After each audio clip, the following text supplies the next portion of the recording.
পীর বলেন, এই বুজুর্গ বলেন, এই মিথ্যাবাদী। বহু মানুষ আমাদেরকে ধোঁকাও দিয়েছে যে বিভিন্ন পীর সাহেবরা নাকি লক্ষ লক্ষ মুরিদ নিয়ে কিয়ামতে মিছিল করতে করতে আসবে। এটা বানানো কথা ভাই। কিয়ামতের ময়দানে আপনাকে আল্লাহর কাছে যাওয়া লাগবে হিসাব দেওয়ার জন্যে, একা একা। কয়জন? এটাকে আমি বানিয়ে বললাম। অকুল্লুহুম আতিহি ইয়াউমাল কিয়ামাতি ফারদা। সূরা মরিয়মের ভেতরে আছে 95 নম্বর আয়াত। আল্লাহ পাক বলেন কিয়ামতের দিন প্রতিটি মানুষকে আল্লাহর কাছে যাওয়া লাগবে হিসাব দেওয়ার জন্য একা একা। আপনি কোথায় পেলেন যে পীর সাহেবেরা লক্ষ মানুষ নিয়ে মিছিল করতে করতে যাবে? বলেন। এই কোরআনের আয়াতের সাথে যেহেতু মেলে না, সুতরাং আপনার এই পীর বলেন, এই বুজুর্গ বলেন, এই মিথ্যাবাদী। আমার কথাও যদি কোরআনের কোনো আয়াতের সাথে না মেলে, বুঝবেন যে না, আমার কথাও মিথ্যা, আমিও ভণ্ড। কিয়ামতের বিচারের প্রথম ধাপ যেহেতু এইটা, আপনাকে যাওয়া লাগবে কয়জন করে? আরো জোরে বলেন। তাহলে এর সাথে যাদেরটাই মিলবে না, সে যদি আপনার পীর সাহেব হয়, আজকে থেকে মানবেন, মনে করবেন ওটা এক ধান্দাবাজ। ও আমাদেরকে ধোঁকা দিয়ে বোকা বানিয়ে ওর স্বার্থ সিদ্ধি করতে চায়। এবার আসছে দ্বিতীয় ধাপ। ধাপ হবে কিয়ামতে তিনটা।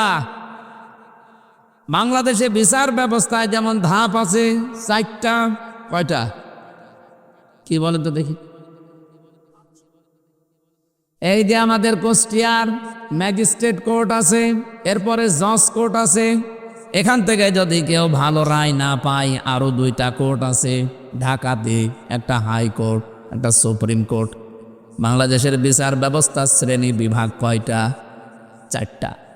আল্লাহ পাক কিয়ামতের দিন যে বিচার ব্যবস্থা সাজিয়েছেন, এর ধাপ 3টা। 1 নম্বরে আপনাকে হিসাবের জন্য ডাক দেওয়া হবে, আপনার মা বাবা না, আপনার ভাই বোন না, আপনাকে আল্লাহ ডাকবে স্রেফ একা একা। একা ডাক দিয়ে আপনাকে সামনে নিয়ে জিজ্ঞাসা করবে, হামজা এটা করেছিলি? যদি আল্লাহর ইচ্ছা হয় যে আপনাকে আল্লাহ মাফ করে দেবে, তাহলে একটা আলাদা বিচার ব্যবস্থা আল্লাহ তৈরি করবে। লক্ষ কোটি কোটি মানুষ থেকে আপনাকে আলাদা করে একা চারিদিকে কুদরতের চাদর দিয়ে ঘিরে নেবে। একটা সামিয়ানা দিয়ে আপনাকে ঘিরে সামনে দাঁড় করিয়ে বলবে, হামজা বলতো এই এই কাজ তোর জীবনে ছিল। এমন একটা বিষয় আমার সামনে তুলে ধরবে যে মনে হচ্ছে আমার সব কাজগুলো রেকর্ড হয়ে আছে। ওয়াজাদু মা আমিলু হাজিরা, সব হাজির হয়ে আছে। দেখার পরেই মানুষ আশ্চর্য হয়ে যাবে। তো একটা অস্বীকার করার মতো না, যা করেছি এখন সব আমার মনে পড়ছে। আমার এখন 34 বছর। 20 বছর আগে আমি এই মাসের এই তারিখে কি করেছিলাম, এই সময় সেইটাও দেখি লেখা আছে। দেখলেই মনে পড়ে যাবে, এরকম মন আল্লাহ বানাবে। সব কিছু যখন মনে পড়বে, অস্বীকার করার কোনো কায়দা যেহেতু নেই, উনি আগের খবর, পরের খবর, মনের খবর সবই জানে। মাথা নিচু করে বলবে, রব্বুল আলামিন আমি সব করেছি। আমার কাকতি মেনতির দিকে, চোখের পানির দিকে তাকিয়ে রব্বুল আলামিন বলেন, আমি যারে মাফ করার ইচ্ছা করব, ওরে বলবো যা মাফ করে দিলাম, কাউকে বলবি না, জান্নাতে চলে যা। এরকম একটা হিসাব আইয়াসিরা, সহজ হিসাব, এটা যেন আমাদের সবাইকে আল্লাহ দান করেন, বলেন আমিন। কিয়ামতের দ্বিতীয় বিচার ব্যবস্থা। এবার আর আপনাকে আল্লাহ একা ডাকবে না, বিচার করার জন্য আপনাকে ডাকবে আপনার নেতার সাথে।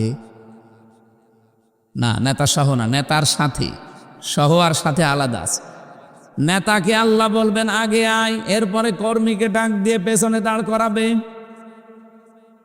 সূরা বানী ইসরাঈলের ভেতরে আছে 71 নম্বর আয়াতে, ইয়াউমা নাদউ কুল্লা উনাসিন বিইমামিহিম। কিয়ামতের দিন এবার আল্লাহ মানুষকে ডাকবে, প্রতিটি মানুষ তার নেতার সাথে উঠবে। কার সাথে? কুষ্টিয়াবাসী রাজনৈতিকভাবে না নিয়ে একটু ভাবেন তো আয়াতটা নিয়ে। নাকি আয়াত আমার নিজের বানানো? বলেন বলেন। কিয়ামতের দিন আল্লাহ আপনাকে ডাকছে আপনার নেতার সাথে, সামনে আপনার নেতা, পেছনে আপনি। আমি জানি বিভিন্ন জায়গায় ভ্যানের ওপরে, সাইকেলের ওপরে, দোকানে বসে, মাসায় বসে, গাড়িতে বসে আপনি শুনছেন। ভালো করে শোনেন, কিয়ামতের দিন আপনাকে নেতা সহ ডাক দিয়ে, সামনে নেতা, পেছনে আপনি। বিবেককে এবার প্রশ্ন করেন, এমন নেতার পেছনে আপনি থাকেন যে সারা জীবনে একটা সত্য কথা বলেছে বলে আপনারও বিশ্বাস হয় না। এরকম নেতা নেই? যেই নেতা সুদের সাথে জড়িত, ঘুষের সাথে জড়িত, চাঁদাবাজির সাথে জড়িত, দখলবাজির সাথে জড়িত, ধর্ষণের সাথে জড়িত, মিথ্যা মামলার সাথে জড়িত, অন্যায়ভাবে রফিকুল্লাহ কালবিকে হত্যার উদ্দেশ্যে মেরে ফেলার নিয়তে মেরেছে, এরকম নেতাও দেশে আছে। এরকম হাজারো নেতা সামনে আসবে, পেছনে থাকবেন আপনি কর্মী। আমার মনে হয় আপনার কি বিশ্বাস হয় এখন যে এই নেতার দিকে তাকিয়ে আল্লাহর কি ভালো লাগবে না রাগ হবে? ওরে দেখে যদি রাগ হয়ে যায় তে আপনার পর্যন্ত তো আল্লাহ যাবে না।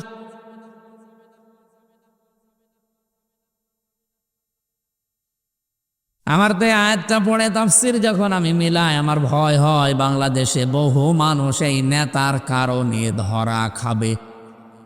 এখানে ধরা খাওয়া মানুষ আছে না নেই? কারা কারা আছেন হাত তোলেন তো। এই একজন আপনি ধরা খাবে। ও যদি এখনই মনে হয়, বিশ্বাস হয় যে আমি ধরা খাবো, আসলেও ধরা খাবে, কারণ ওর নেতা ঠিক নেই। এই নেতা ঠিক আছে আপনার? ঠিক নেই। অবশ্যই আপনার নেতা মিথ্যা মামলা দিয়ে বাণিজ্য করেছে, এই জন্য আপনার বিশ্বাস হচ্ছে না।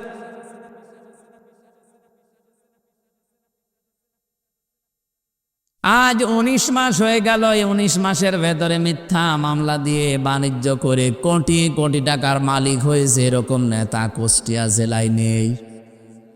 আমি কি নাম ধরবো? নাম ধরে আমি মায়ের খাই, দরকার করুক। এমনকি 17 বছরে অনেকে যা কামাতে পারে না, এ 19 মাসে অনেকে তার চাইতে বেশি মাল কামিয়েছে। কি বৈধ পথে, সব মিথ্যা মামলা দিয়ে, মিথ্যা সাক্ষী দিয়ে, চাঁদাবাজি, দখলবাজি, আর বাকিগুলো আমি নাই বললাম। এরকম মানুষের সাথে কিয়ামতের দিন যখন আপনি উঠবেন, ওরে দেখে যদি আল্লাহর মেজাজ খারাপ হয়ে যায় তে আপনাকে তো এক থাপ্পড় দেবে। কিয়ামতের দিনের জন্য দ্বিতীয় সিস্টেম এইটা, আপনি আর একা উঠবেন না, এবার আপনার নেতার সাথে উঠবেন। আপনাকে আমি সতর্ক করলাম, এখন কি করবেন আপনার বিবেক যা বলে মেনে নেন। আপনি এখন নেতা পাল্টাবেন না, ওইটার সাথেই থাকবেন। দেখেন অবশ্য থাকবো, থাকেন, থাকবে। আমি আপনাকে বাঁচাতে এসেছি, কিয়ামতের দিন এটা হবে আমি জেনেছি কোরআন থেকে, আপনি জানেন না তাই জানালাম। এরপরও যদি আপনি ওই লাইনে থাকেন, আপনাকে আমি একটু ঠেলা দিয়ে যান। তৃতীয় যে সিস্টেম, এবার আর আপনি একা না, নেতা না, এবার উঠবেন সবাইকে নিয়ে, সবার সামনে আল্লাহ দাঁড় করিয়ে আপনার বিচার করার জন্য প্রথমে মুখের ওপরে, এরপরে হাতের, মুখের ওপরে সেলাই লাগিয়ে হাত দিয়ে, পা দিয়ে, আপনার বিভিন্ন অঙ্গ প্রত্যঙ্গ দিয়ে কথা বলাবে। সূরা ইয়াসিনের 65 নম্বর আয়াতে আল্লাহ আমাদেরকে স্মরণ করিয়েছেন, আল-ইয়াওমা নাখতিমু আলা আফওয়াহিহিম ওয়া তুকাল্লিমুনা আইদিহিম ওয়া তাশহাদু আরজুলুহুম বিমা কানু ইয়াকসিবুন। বলেন আল্লাহু আকবার। কুষ্টিয়াবাসী বড় আবেগ নিয়ে, ভালোবাসা নিয়ে কথা বলছি আপনাদের সামনে। আমি নিজেও আছি এই আলোচনার ভেতরে। কিয়ামতের দিন সত্যি কিন্তু আমরা অনেকেই ধরা খাবো। হযরত ইদ্রিস নবী এইটা খেয়াল করে বলেছিলেন, ফেরেশতা আমি যার তার সাথে বন্ধুত্ব করি না, তা আপনি যখন এসেছেন আপনার সাথে আমি বন্ধুত্ব করব, তবে আমার শর্ত 3টা। 1 নম্বরে আমি এখন মরতে চাই, এখনই আপনি আমাকে মেরে ফেলবেন, এরপরে আবার আমার জীবন ফিরিয়ে দেবেন, কারণ আপনি তো মানুষকে মেরে ফেলেন, জান কবজের দায়িত্ব তো আপনার। ফেরেশতা ফিরে গেলেন আল্লাহর কাছে, ডাক দিয়ে বলে, রব্বুল আলামিন, নবী মনে করে গিয়েছিলাম, মনে করছিলাম ভালো মানুষ, এখন দেখছি ভেজাল, তো মরতে চাই। আল্লাহ বলেন, ঠিক আছে, মেরে ফেলো। ইদ্রিস নবী বললেন, ফেরেশতা আমি জানি, আমি আল্লাহর কথাগুলো আমার জানা আছে। ওয়াজাতে সাকারাতুল মাউতি বিল হক যালিকা মা কুনতা মিনহু তাহিদ। এ পৃথিবীর সব কিছু মিথ্যা হতে পারে, কিন্তু মরণের যন্ত্রণা হক, এটা সত্য। সুতরাং আমার 1 নাম্বার শর্ত, আমি মরতে চাই। কেমন যন্ত্রণা হয় মরলে, ওটা আমি দেখব। হযরতে আজরাইল জান কবজ করে নিলেন, আবার জানটা তার ভেতরে ফিরিয়ে দিলেন। হাদিসে আমি তাফসিরের কিতাবে পড়েছি, হযরতে ইদ্রিস নবী শক করে মৃত্যুবরণ করেছিলেন। তার এই শকের মরণে কেমন কষ্ট হয়েছিল জানেন? একটা জীবিত ছাগলকে জিন্দা অবস্থায় চামড়া ছিলে লবণ দিলে যেমন কষ্ট হয়, এরকম কষ্ট হয়েছিল। তাও তো তিনি মরণের যন্ত্রণা দেখতে চেয়েছিলেন শক করে। তার এই শকের মরণে যদি এই হয়, আমরা যারা মরতে চাই না, আমাদের কোনো কষ্টই হবে না। 2 নাম্বারে, আপনি আমাকে জাহান্নাম দেখাবেন। জাহান্নামের শাস্তি সম্পর্কে আমি শুনেছি, ইন্নাহু মাইয়াতি রাব্বাহু মুজরিমান ফাইন্না লাহু জাহান্নাম লা ইয়ামুতু ফিহা ওয়ালা ইয়াহইয়া। অপরাধী হয়ে কোনো বান্দা বান্দি যদি আল্লাহর সামনে যায়, আল্লাহ তাকে প্রথমে জাহান্নামে দেবেন। জাহান্নামে অবস্থা তার এমন হবে, লোকটা বাঁচবেও না, মরবেও না। আমি এটা দেখতে চাই যে কি হলে মানুষ বাঁচেও না, মরেও না। হযরত ইদ্রিস নবীকে আল্লাহর ফেরেশতা জাহান্নামে প্রবেশ করিয়ে আবার বের করে নিয়ে আসলেন। 3 নাম্বার শর্ত আমার, আমি জান্নাত দেখতে চাই। জান্নাতে প্রবেশ করালেন, নিয়ামতগুলো দেখালেন। আল্লাহ রাব্বুল আলামিন জান্নাত যেভাবে সাজিয়েছেন, তাকে দেখিয়েছেন জান্নাতের পুরাটা কিভাবে আল্লাহ সাজিয়েছে। নবীজি বলেন, জান্নাত আল্লাহ এমনভাবে সাজিয়েছে, কোনো চোখ কোনো দিন দেখে নাই, কোনো কান কোনো দিন শোনে নাই, কোনো মানুষের হৃদয়ে কোনো দিনের কল্পনা উদয় হয় নাই। কুষ্টিয়াবাসী মানুষের কল্পনার রাজ্য, এটা কি ছোট না বড়? কত বড় জানেন? আমি যদি এখন কল্পনা করি এই ময়দানে আমি 10তলা বিল্ডিং এর মালিক হব, কল্পনা করলে হয়ে যাবে? এর জন্য কত কাঠ খড়ি পোড়ানো লাগবে, সময় দেওয়া লাগবে কমপক্ষে 1.5-2 বছর। এরপরে তো টাকা পয়সা খরচ আছে, মিস্ত্রি দেওয়া লাগবে, সিমেন্ট দেওয়া লাগবে, এরপরে কত মাল মশলা আছে। মাটি পরীক্ষা থেকে শুরু করে রংচং করে বিল্ডিংটা আমার হাতে ডেলিভারি দিতে 1.5-2 বছর সময় লাগবে না? লাগবে না? কল্পনা করতে সময় লেগেছিল 2 বছর। কত বলেন বলেন? মাত্র 2 সেকেন্ডের কল্পনার বহির্প্রকাশ যদি 2 বছর লাগে। আল্লাহ বলেন, মুমিনের কল্পনা আমার জান্নাত, ও কল্পনা যা করবে ওইটাই জান্নাত। আজ দুনিয়াতে কত মানুষ কল্পনা করে আছে। শেখ হাসিনা তো কল্পনা করেছিল 31 সাল, 41 সাল হয়েছে, কল্পনা পর্যন্ত যেতেও পারে নাই। আজও কত কিছু কল্পনা মানুষ নিয়েছে, 2000 মানুষের জীবন তাদের কাছে জীবনই না, কল্পনা নিয়ে বসে আছে। উল্টিয়ে যখন যাবে তখন ঘুম ভাঙবে, অন্তত ঘোর কাটার আগেই যেন ঘুম ভাঙে। আল্লাহ তাদের তৌফিক দেন, বলেন আমিন। আমিন কি বুঝে শুনে বললেন না আন্দাজে বলছে? 40,000 মানুষ মঙ্গ হয়ে আছে, 2000-এর উপরে মানুষ আজ জীবন দিয়ে চলে গেল, কোনো দাম নেই এগুলো তাদের কাছে, এগুলো নাকি আবেগ। আবেগ ছিল এই জন্য আপনি আজকে মন্ত্রী, আবেগ ছিল এই জন্য আপনি সংসদের ভেতরে বসতে পেরেছেন। আবেগ না থাকলে আপনাকে এখনো পর্যন্ত ওই জায়গায় থাকা লাগতো।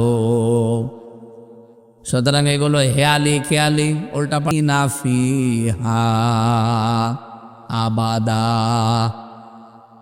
অন্য জায়গায় আমি জানি লা ইয়াবগুনা আনহা খিওয়ালা।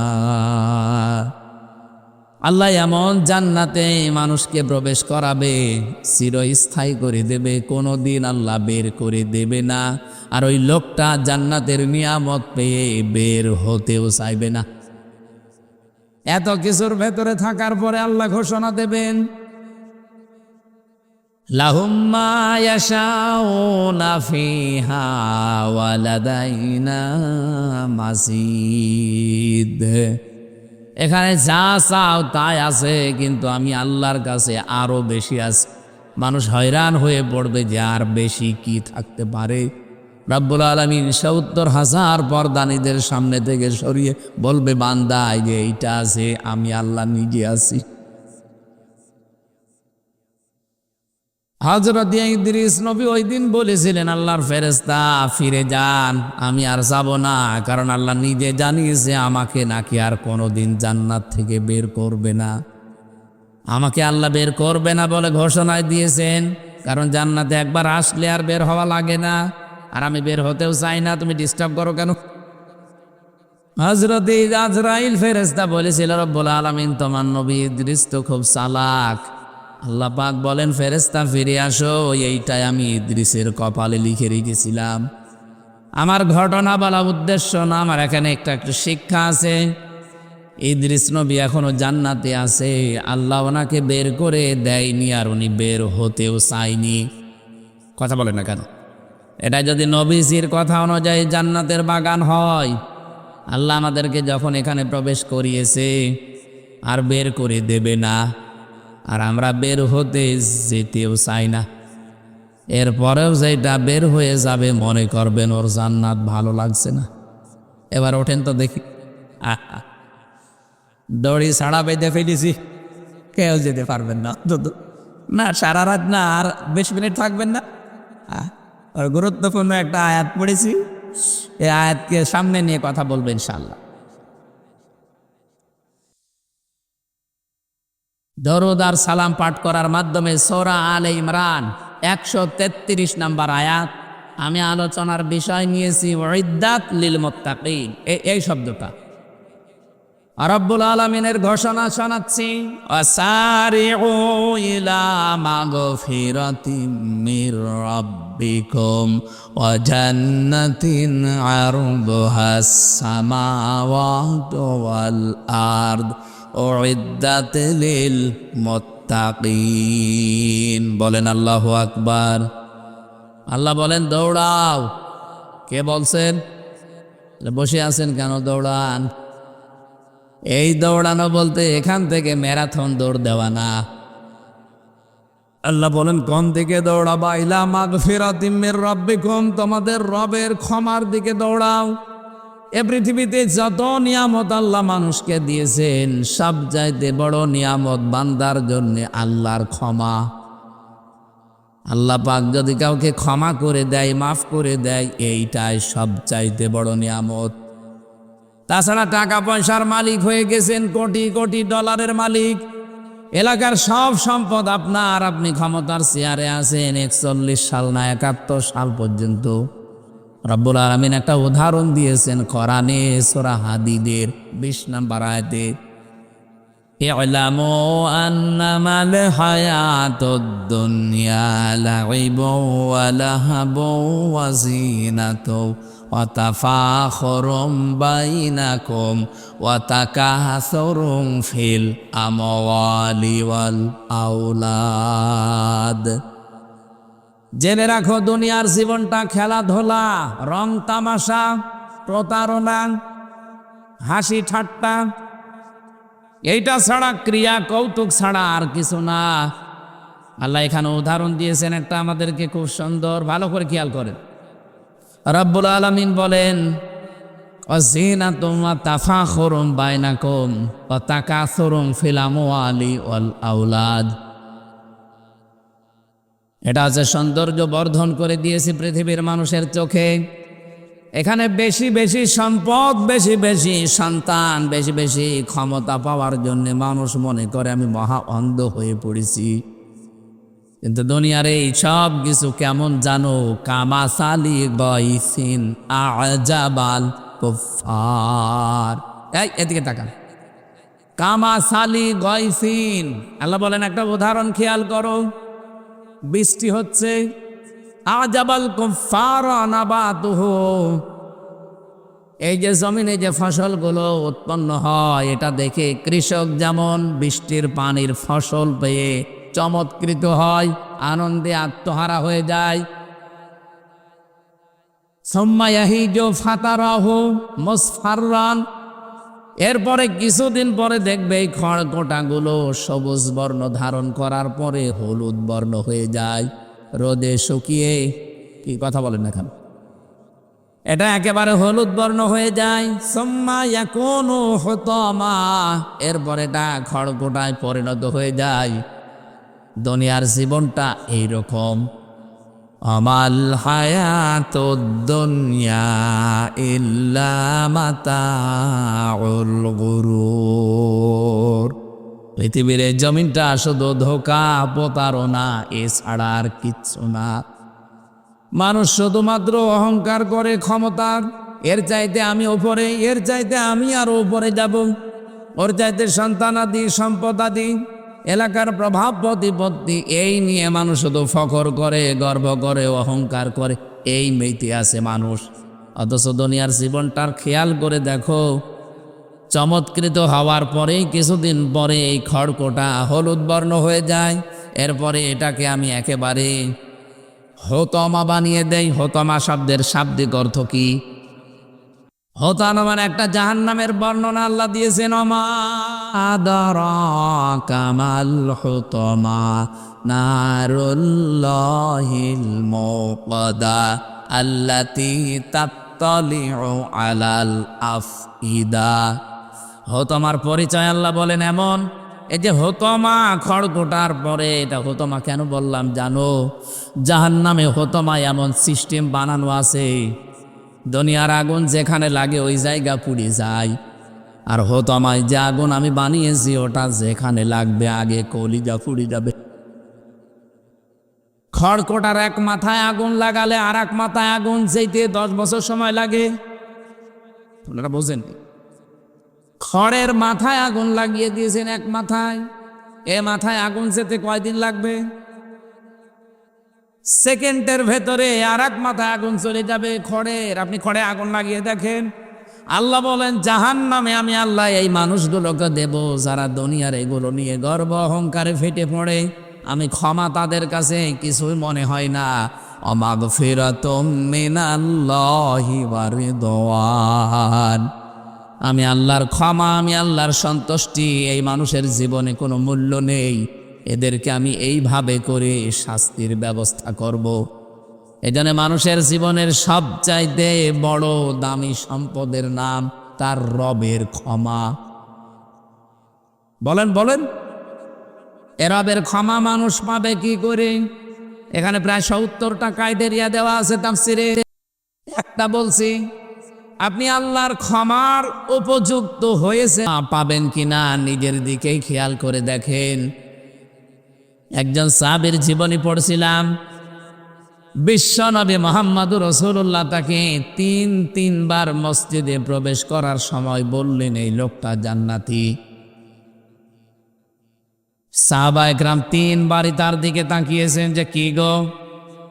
3বার পর জমান নামাজে আসলে লোকটা তাকে মসজিদে প্রবেশ করতে দেখেই নবীজি আলোচনা বন্ধ করে দিয়ে বললেন এই লোকটা জান্নাতি। গোপনে তার কাছে একবার গিয়ে বলছে, ভাই আপনি কি করেন? কি এমন আমল আপনার আছে বলেন তো, যে আল্লাহর নবী আজ 3 দিন 21 দিন পার হচ্ছে, 3 সপ্তাহ জমার দিন আপনাকে জান্নাতি বলে ঘোষণা দিয়েছে। উনি বললেন, প্রকাশ্য গোপনে সেরকম কোনো আমল আমার নেই, তবে একটা কাজ আমি প্রতিনিয়ত করি। সারাদিন পরিশ্রম করার পর সকাল সন্ধ্যাবেলা রাতের বেলা যখন আমি ঘুমাতে যাই, বালিশে মাথা দিয়ে আমি চিন্তা করি যে আমার কারো উপরে কোনো অভিমান নেই, ক্ষোভ নেই, রাগ নেই, কোনো অনুযোগ নেই, সব আমি আল্লাহর জন্যে সবাইকে আজ মাফ করে দিলাম। একটা শান্ত, নির্মল, পরিচ্ছন্ন মন নিয়ে আমি ঘুমিয়ে গেলাম। সকালে উঠতে পারবো কিনা জানি না, এরকম মন নিয়ে আমি একেবারে শান্ত মন নিয়ে ঘুমিয়ে পড়ি। রব্বুল আলামিন মনে হয় এই কাজটা পছন্দ করেছে, নবীর মাধ্যমে এই জন্যে সুসংবাদটা পাঠিয়েছে আমি জান্নাতি। তিনি সারাদিনের পরিশ্রান্ত শরীর বালিশে মাথা দেওয়ার পরে চিন্তা করতেন, কারো ওপরে আমার কোনো রাগ নেই, ক্ষোভ নেই, অভিযোগ নেই, যা আছে সব আমি মাফ করে দিলাম আল্লাহর জন্যে। এই জন্যে আল্লাহ তারে মাফ করেন। আর আমরা সারাদিন পরিশ্রম করি, যাই করি, সন্ধ্যাবেলা রাতের বেলা ঘুমানোর সময় চিন্তা করি কার 12টা বাজাবো, সকালবেলা উঠে কার নামে মিথ্যা মামলা দেব, কার নামে মিথ্যা তথ্য ছড়িয়ে সাংবাদিক বিভিন্ন জায়গায় মিথ্যা তথ্যগুলো সংগ্রহ করে কি করে কার 12টা বাজাবো, কার চরিত্রে কলঙ্কর দাগ দেব, এই চিন্তা করে মানুষ ঘুমায়। এরকম মানুষ আছেন কারা? হাত তোলেন তো। এই এলাকায় ওয়াজ দেওয়ার দরকার কি? তো সব আল্লাহর ওলি বসে আছে। আমি তো এরকম মানুষই চাচ্ছি। কুষ্টিয়াবাসী ওই সাহাবীকে নবীজি যেভাবে সুসংবাদ দিয়েছিলেন, ক্ষমা মাফ, আমরাও এই কাজটা আজকে থেকে করতে চাই। আমার মনে হয় রাজনৈতিক যত দল এই দেশে আছে, ধর্মীয় যত দল আছে, যত জায়গাগুলো আছে প্রতিষ্ঠান কেন্দ্রিক বাংলাদেশে, সব জায়গা থেকে যদি আমরা এই চিন্তাটা করতে পারতাম ঘুমানোর সময়, যে আমার কারো উপরে কোনো রাগ নেই, অভিযোগ নেই, কোনো রকমের কোনো কিছু নেই, সব আমি আল্লাহর জন্য মাফ করে দিলাম, বাংলাদেশ কালকে সকালেই জান্নাত হয়ে যাবে। কি কথা বোঝেন আমার? এ কথার ওজন কত আপনি টের পেয়েছেন? আমি কিন্তু সবগুলোকে পেঁচিয়েছি। এইটাই দরকার ক্ষমা পাওয়ার জন্য। 70টার ভেতরে এইটা একটা। আপনাকে আল্লাহ মাফ করবে কি দেখে? এই পৃথিবীতে কোনো মানুষ যদি সমর্থ থাকার পরেও কাউকে মাফ করে দেয়, মহান আল্লাহ ওই মানুষের 70টা অপরাধ মাফ করে দেয়। এই সুযোগটা থাকার পরও আমরা অনেক সময় কাজে লাগাই না। আমরা আরো সেই পুরাতন রাগগুলো কি করে তোলা যায় সেই চিন্তা করে। এই যে বুঝে ফেলিস, পুরাতন রাগ কি করে মনে মনে করে কোথায় কি হয়েছে সেইগুলো তুলে তুলে মানুষের ওপরে রাগ খাটায়।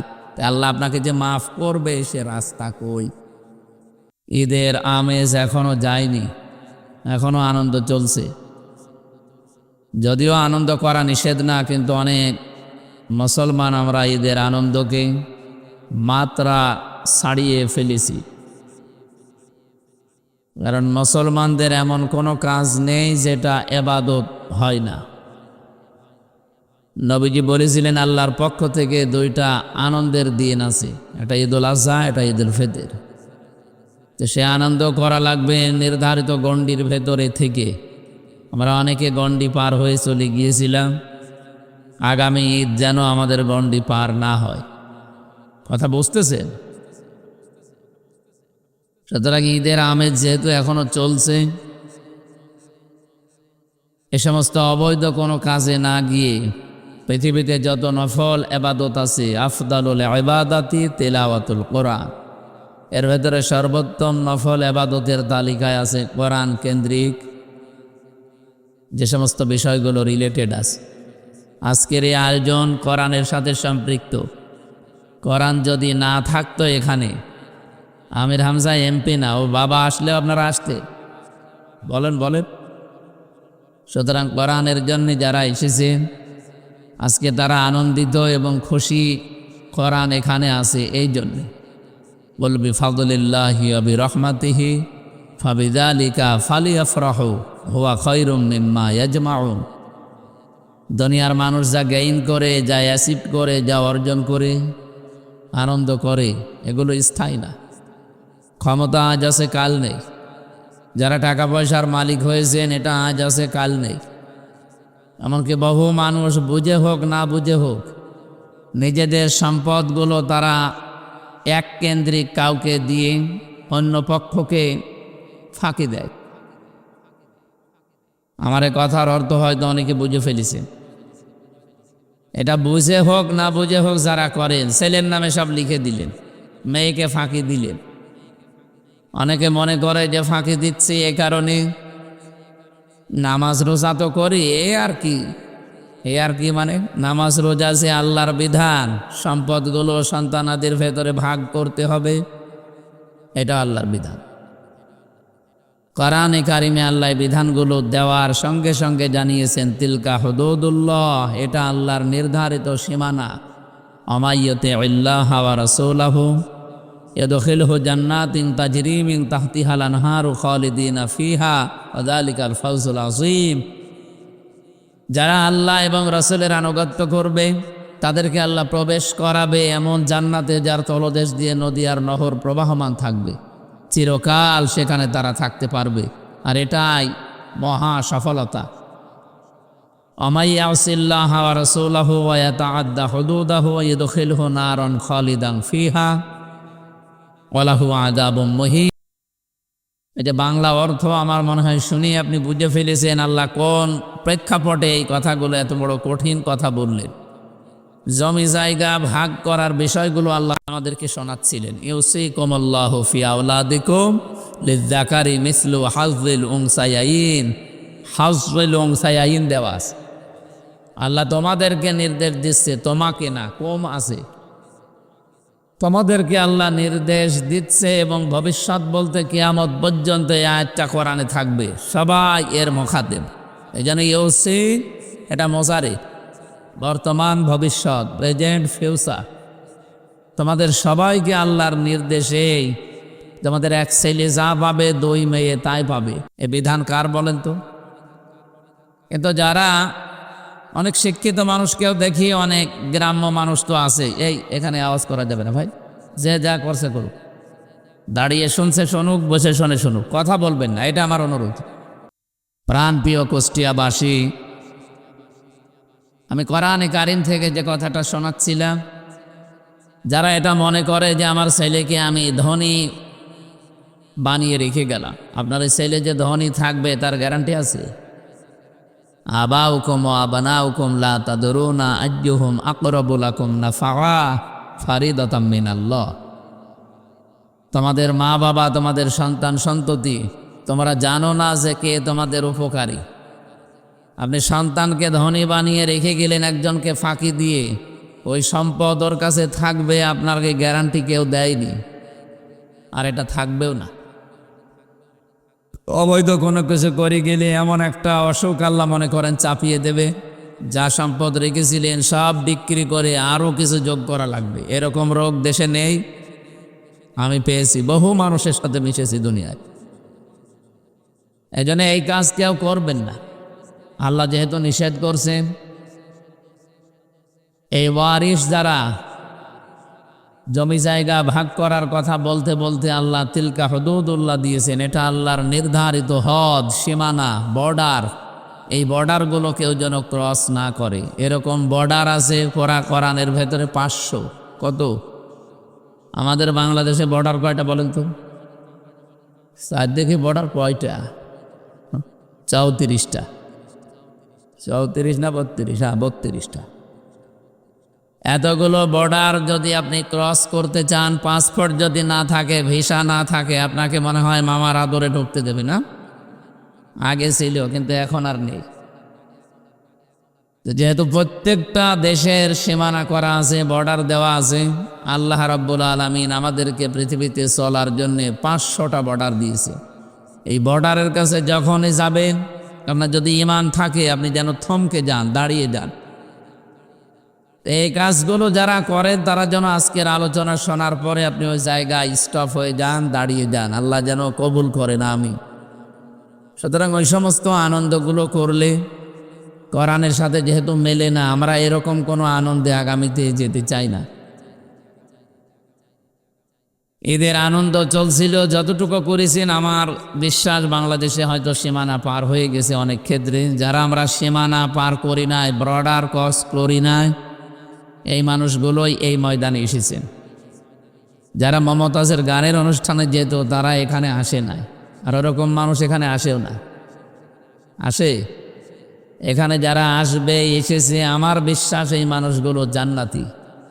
কারণ নবীজির ভাষা এটা যদিও ফুটবল খেলার ময়দান, কিন্তু এটা এখন জান্নাতের বাগান, রিয়াজুল জান্নাহ। এই জান্নাতের বাগানে কোনো জাহান্নামী মানুষকে আল্লাহ ঢুকতে দেবে না। কথা বুঝতেছেন? কারণ জান্নাতের একটা নিয়ম হচ্ছে, কেউ যদি জান্নাতে একবার যেতে পারে কোনো দিন আল্লাহ তাকে বের করে দেয় না, আর সে বের হতেও চায় না। রব্বুল আলামিন বলেন, খালিদিনা ফিহা লা ইয়াবগুনা আনহা হিওয়ালা। চিরকাল মানুষ জান্নাতে থাকবে, বৈশিষ্ট্য আল্লাহ এভাবে দিয়েছেন বানিয়ে। কোনো মানুষ জান্নাত থেকে বের হতে চাইবে না, আল্লাহ বের করেও দেবে না। ওয়ালাকুম ফিহা মা তাশতাহি আনফুসুকুম ওয়ালাকুম ফিহা মা তাদদাউন নুজুলাম মিন গফুরির রহিম। রব্বুল আলামিন বলেন, এমন বাগান বানিয়েছি ওই জান্নাতের ভেতরে চাওয়ার আগে জিনিস পাওয়া যাবে। এ পৃথিবীতে এমন কোনো জায়গা আপনি পাবেন না যেখানে চাওয়ার আগেই জিনিস পাওয়া যায়। চাবেন, এরপরও দেরি হবে। কি কথা বললেন? প্রধানমন্ত্রী এখন যিনি আছেন, কোনো কিছু চাইলেই সঙ্গে সঙ্গে পাবে না, চাবে, নিয়ে আসতে দেরি হবে। কিন্তু জান্নাত আল্লাহ এমন ভাবে বানিয়েছেন, মনের ভেতরে কামনা আসলেই সঙ্গে সঙ্গে সামনে হাজির হয়ে যাবে। নবীজি বলেন, কোন মানুষ যদি জান্নাতের ভেতরে, নহরের ভেতরে যায়, হঠাৎ একটা মাছ লাফ দিয়ে এসে, আপনার ডিঙ্গি, নৌকা, জাহাজ যায় বলেন, আসবে, এসে বলবে, আল্লাহর বান্দা আপনাকে আমাকে খেতে চান। মনের ভেতরে যদি কামনা আসে যে মাছটা খেতে পারলে ভালো হতো, সঙ্গে সঙ্গে রান্না হয়ে আপনার সামনে চলে আসবে। মানুষ মাছটা খাবার পরে যখন কাঁটাগুলো ফেলে দেবে, ওগুলো আবে মাছের রূপান্তরিত হয়ে লাফ দিয়ে নদীর ভেতরে যাওয়ার সময় বলবে, আসসালামু আলাইকুম ইয়া আব্দুল্লাহ, হে আল্লাহর বান্দা আপনি সুখে থাকেন, আমি বিদায় নিলাম। এটার নাম জান্নাত। আল্লাহ পাক বলেন, এই জান্নাত আমি আল্লাহ এমন ভাবে মেহমানদারি করার জন্য রাখলাম, নুজুলাম মিন গফুরির রহিম। দুইটা নাম আল্লাহ এখানে দিয়েছেন, গফুর, রহিম। কোন মানুষ যদি দুনিয়াতেই জান্নাতের কাজ করতে গিয়ে সফল হতে নাও পারে, যদি চেষ্টা চালায়, আল্লাহ তার জন্য গফুর। কোন মানুষ যদি জান্নাতের কাজ করতে গিয়ে হোঁচট খায়, কষ্ট পায়, আমার আল্লাহ তার জন্য রহিম। জোরে বলেন সুবহানাল্লাহ। এই জন্য জান্নাতের কাজ যতগুলো দুনিয়াতে আছে, সর্বোত্তম কাজ হচ্ছে পৃথিবীতে আল্লাহর দেওয়া বিধান কায়েম করার চেষ্টা করা। কথা খুব অল্প সময় বলবো, এই জন্য চিন্তা ভাবনা করে শুনবেন। আমি গতানুগতিক কথা বলি না, টেবিল মেবিল ভেঙে ফেলবো, একেবারে এদিক ওদিক চলে যাব না, আমার অভ্যাসও নেই, আর আমি পারিও না। আমি যা বলবো এখান থেকে যেন আমরা শিক্ষা নিতে পারি। রব্বুল আলামিন কোরআনে কারিমে আমার যতটুকু আয়ত্ত আছে, আমার এই ব্রেনের ভেতরে এটা অলরেডি ঢুকেছে। আল্লাযী খালাকাল মাউতা ওয়াল হায়াতা লিয়াবলুয়াকুম আইয়ুকুম আহসানু আমালা ওয়া হুয়াল আজিজুল গফুর। আগের আয়াতে বলেছিলাম নুজুলাম মিন গফুরির রহিম, একটা গফুর একটা রহিম। আর এই জায়গায় কি আছে? ওয়া হুয়াল আজিজুল গফুর, দুইটা নাম আছে। আপনি কোনোদিন চিন্তা করেছেন আল্লাহ নামগুলো কেন বক্তব্য দেওয়ার পরে পরেই ব্যবহার করেন? আপনি দেখবেন বিভিন্ন কথা বলার পরে আল্লাহ তার নাম ব্যবহার করেছেন। আমি আজকে তেলাওয়াতকৃত আয়াতে নামাজের ভেতরে পড়ছিলাম, কোন জায়গায় আল্লাহ নামাজের ভেতরে যেগুলো আমরা পড়ি কিছুক্ষণ পড়ে পড়ি তার নাম দিয়েছেন। ইন্নাল্লাহা কানা আলিমান হাকিমা ওয়া কানাল্লাহু গফুরুর রহিমা। এ নাম শোনেননি? এরকম 500 নাম আছে আল্লাহর, আমরা 99টা জানি বেশিরভাগ। 500 নাম আল্লাহ কোরআনে কারিমে এবং অন্যান্য আসমানি কিতাবের ভেতরে ছড়িয়ে রেখেছিলেন।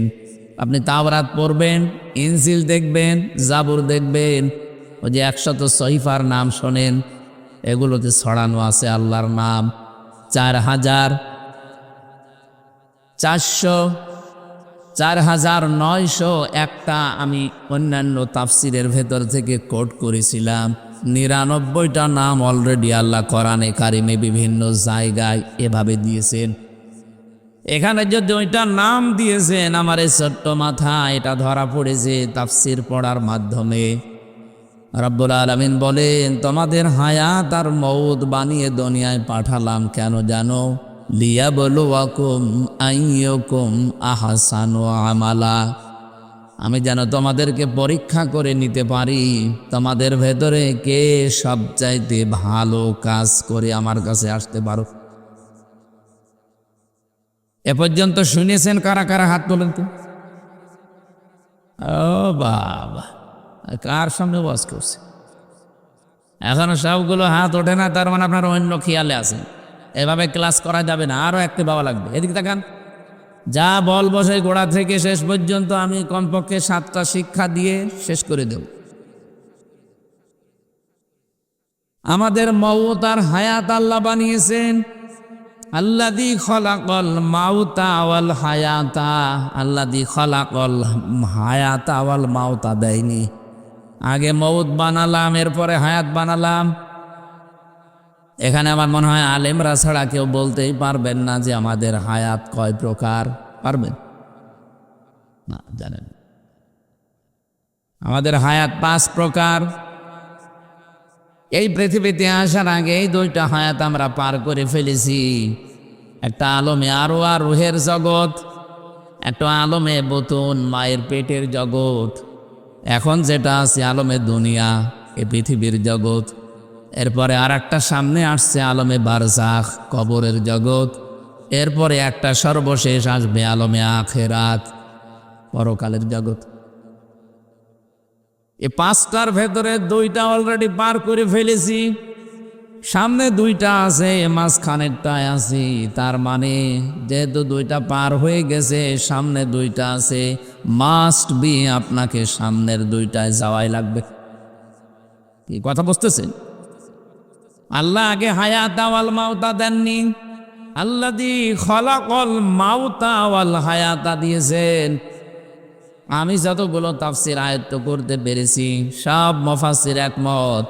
আল্লাহ মানুষকে এটাই স্মরণ করাতে চায়, বান্দা বান্দি যত উপরে ওঠো না কেন সব সময় এই চিন্তা করবা যে মরা লাগবে। এই চিন্তাটা যার ভেতরে যত বেশি বদ্ধমূল হবে, ওর দুনিয়ার জীবন তত বেশি পরিচ্ছন্ন হবে। আমি যত উপরে উঠি না কেন, আমি যেহেতু একেবারে এমপি পর্যন্ত হয়ে গেছি, এখন এই দেশের সর্বোচ্চ আর একটা ধাপ আছে মন্ত্রী, এরপরে আর নেই।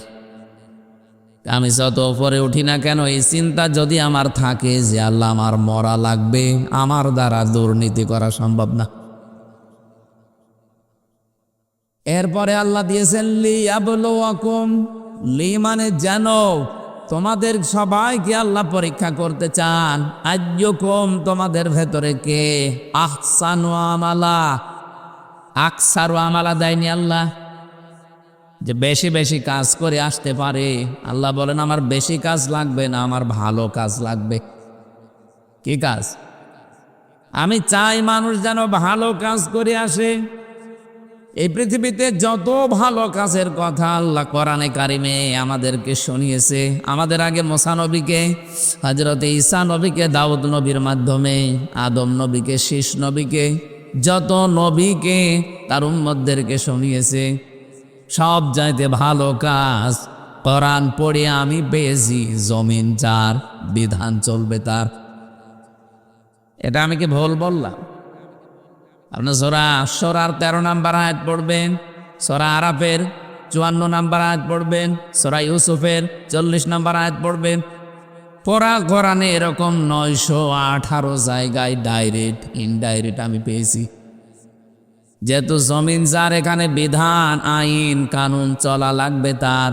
এটা তো ফেরেশতারা এসে চালাবে না, আমাদের চালানো লাগবে। এই চালাতে গেলে কি কি করতে হয়, যে 5টা ধাপ পার করা লাগে। তার ভেতরে 1 নম্বরে আপনাকে দল করা লাগবে। অলতাকুম মিনকুম উম্মাতুন ইয়াদউনা ইলাল খায়র, তোমাদের ভেতরে একটা দল থাকতেই হবে। এখানে 5টা বিষয়ের ভেতরে 1 নম্বরে দল। এখানে যদি আমি দল তৈরি করতে চাই, 1 নম্বরে কাতারবদ্ধ হওয়া লাগবে, কারণ গণনা করে করে আপনাকে আমাদের দলে নেওয়া লাগবে। রব্বুল আলামিন বলেন, পৃথিবীতে যত কাতার মানুষ বানায়, যত কাতার তৈরি করতে পারে, 2টা কাতার আমি আল্লাহর কাছে সবচাইতে প্রিয় এবং আনন্দের। এই 2টা কাতারে যাদেরকে দেখি, তাদের দেখলে আমি আল্লাহর ভালো লাগে, আমার পছন্দ হয় তাদেরকে। কয়টা? আরো জোরে বলেন, আর একবার বলেন। আপনি দেখেন তো কোন কাতারে আছেন, নাকি না বলবো না? বলেন, বললে হবে, মানা লাগবে। 1 নম্বরে কাতারের নাম আল্লাহ পাক সূরা সফের 4 নম্বর আয়াতে জানিয়েছেন, ইন্নাল্লাহা ইউহিব্বুল্লাযীনা ইউকাতিলুনা ফি সাবিলিহি সাফফান কান্নাহুম বুনয়ানুম মারসুস। অবশ্যই আমি আল্লাহ তাদেরকে বেশি ভালোবাসি যারা সীসা গলা প্রাচীরের মতো কাতারবদ্ধ হয়ে জমিনে আল্লাহর দিন কায়েমের জন্য চেষ্টা করে। তাহলে আল্লাহর কাছে প্রিয়, পছন্দের, ভালোবাসার কাতারের নাম যারা দিন কায়েমের জন্য কাতারবদ্ধ হয়। বাংলাদেশে তো কত কাতার আছে, দিন কায়েমের কাতার মাত্র একটা। 2 নম্বরের কাতারের নাম কি? এটা আর বলবো না, সবই যদি বলে দেবো আপনি কি জানেন। আল্লাহ রাব্বুল আলামিন 2য় কাতারের কথা সূরা বাকারার 43 নম্বর আয়াতের ভেতরে জানিয়েছেন, ওয়াকিমুস সালাতা ওয়া আতুজ যাকাতা ওয়ারকাউ মা'আর রাকিঈন। যারা নামাজ কায়েম করে, সম্পদ থাকলে যাকাত দেয়, আর রুকুকারীদের সাথে রুকু করে, তার মানে যারা জামাতবদ্ধ হয়ে কাতারে নামাজ আদায় করে, এই কাতারটা আল্লাহর কাছে খুব প্রিয়। এজন্য কোনো মানুষ যদি নামাজের কাতারে বাঁকা হয়ে দাঁড়ায়, পুরা জামাতের যত গোনা হবে সব তার। এমনকি হেদায়েত যেন সে লোকটা না পায়, এজন্য তার অন্তর আল্লাহ বাঁকা করে দেয়। কত বড় কঠিন কথা কোনোদিন চিন্তা করেছেন? কাবা শরীফে, মসজিদে নববীতে যতবার গেছি, যতবার আমি নামাজ পড়েছি, কাবার ইমামেরা এ কথা কমপক্ষে 3 বার বলে। কমপক্ষে 3 বার বলে আরবিতে। সুফুফাকুম ইতাদিলু, কাতার সোজা করো, কাদের সাথে কাঁধ মিলিয়ে সোজা করো কাতার। ওই সময় বুঝতাম না, সেই 16 সালে 18 সালে, এখন বুঝি। কেন বারবার 1500 বছর আগে থেকে এই কথাটা নবীজি বলেছেন যে কাতার সোজা করো উম্মতেরা নামাজের সময়। আমার তো এখন মনে হয় বিশ্বে 57টা মুসলিম দেশ, আমরা যদি কাতার সোজা করার এই শিক্ষাটা আমরা নিতে পারতাম, এই পৃথিবীতে সবার উপরে আজ মুসলমানেরা থাকতো,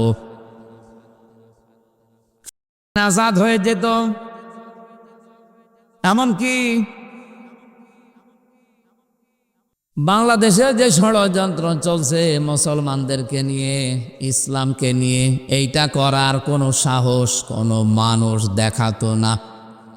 আমি নাম নিলাম না, এই জন্য দুঃখিত। মুসলমানদেরকে আজ ঘায়েল করার জন্য দেশে ইসলাম যেন কায়েম হতে না পারে যত ষড়যন্ত্র করছে বিভিন্ন মুসলমান নামধারী। এ নামগুলো নিলে খুব ভালো হতো, কিন্তু নিতে পারলাম না। এই মানুষগুলো মনে করছে আমরা যদি এভাবে করতে থাকি এ দেশে কোনোদিন ইসলাম কায়েম হবে না। না, আপনি ষড়যন্ত্র কত দূর যেতে পারবেন? আল্লাহু খায়রুল মাকিরিন, সর্বোত্তম কৌশলী আমার আল্লাহ মহাপরিকল্পনা নিয়ে বসে আছে। আপনি 9 বছর 13 বছর 17 বছরের ট্রেনিং নিয়ে যা করেছেন একটা ট্রেনিংও কাজে লাগবে না মহাপরিকল্পনাকারীকে। বলেন তো, আমি 9 বছর 13 বছর 17 বছর বললাম, কি বুঝলেন বলেন তো? ঠিক আছে, আমি জানি এখানে সবাই না বুঝলে অন্তত কিছু মানুষ বুঝেছেন আমি কোন দিকে ইঙ্গিত দিয়েছি।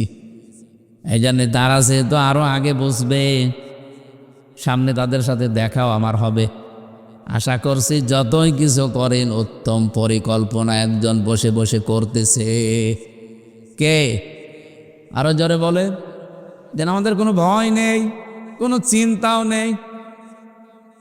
মাওলানা হাফিজুর রহমান উনি ওঠার পরে আমার মনে হচ্ছিল এই কথাটাই উনি বাংলায় বলছিলেন, রেখো না মনেতে ভয় বান্দা খোদার, দূর হয়ে যাবে বাধা সব,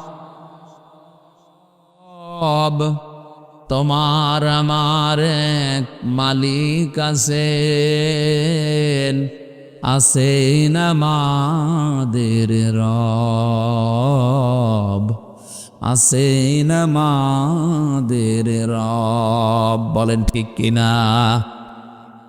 বিশ্বাস আমরা করি না? কুষ্টিয়াবাসী রব্বুল আলামিন যে 2টা কাতারকে সবচেয়ে বেশি ভালোবাসেন, এই কাতারের সিগনিফিকেন্স কি? কাতারবদ্ধ হয়ে নামাজ পড়লে আল্লাহ ভালোবাসে। এই জন্যে এখানে যেহেতু একটা বিধান পালন করা হবে, তার নাম সেজদা। তার নাম কি? এই সেজদা নামক বিধানটা পালন করা হবে। এই জন্য এত সুন্দর মসজিদ বানিয়েছেন কোটি টাকা খরচ করে, এত সুন্দর চাকচিক্য বিউটিফাই করেছেন, এ দেখলেই মন ভরে যাচ্ছে। ইমাম, মুয়াজ্জিন, খাদেম, খতিব পরিষ্কার পরিচ্ছন্ন করার জন্য কমিটি পর্যন্ত আপনারা নিযুক্ত করেছেন। প্রতি মাসে মাসে 40-50 হাজার টাকা এর পেছনে অলরেডি খরচ করছেন।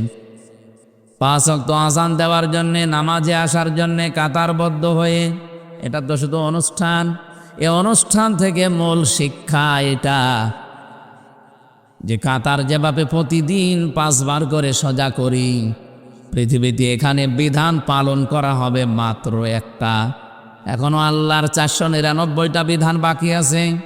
এগুলো আমাদের ব্যক্তি, পরিবার, সমাজ, রাষ্ট্র, দুনিয়াতে চলানো লাগবে। একটা বিধান পালন করার জন্য যদি এত কিছু করা লাগে, এত অনুষ্ঠান করা লাগে, 499টা বিধান পালন করার জন্য কত কিছু করা লাগবে আপনি বলেন। এই শিক্ষাটাই নামাজের কাতারে আমাদের দেয়।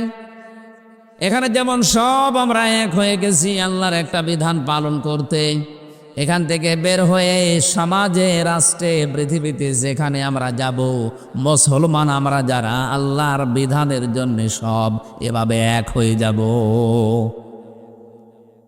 এই শিক্ষাটা মানুষ যদি নেয় তাহলে ওই কাতার আল্লাহর কাছে খুব প্রিয়, পছন্দনীয়।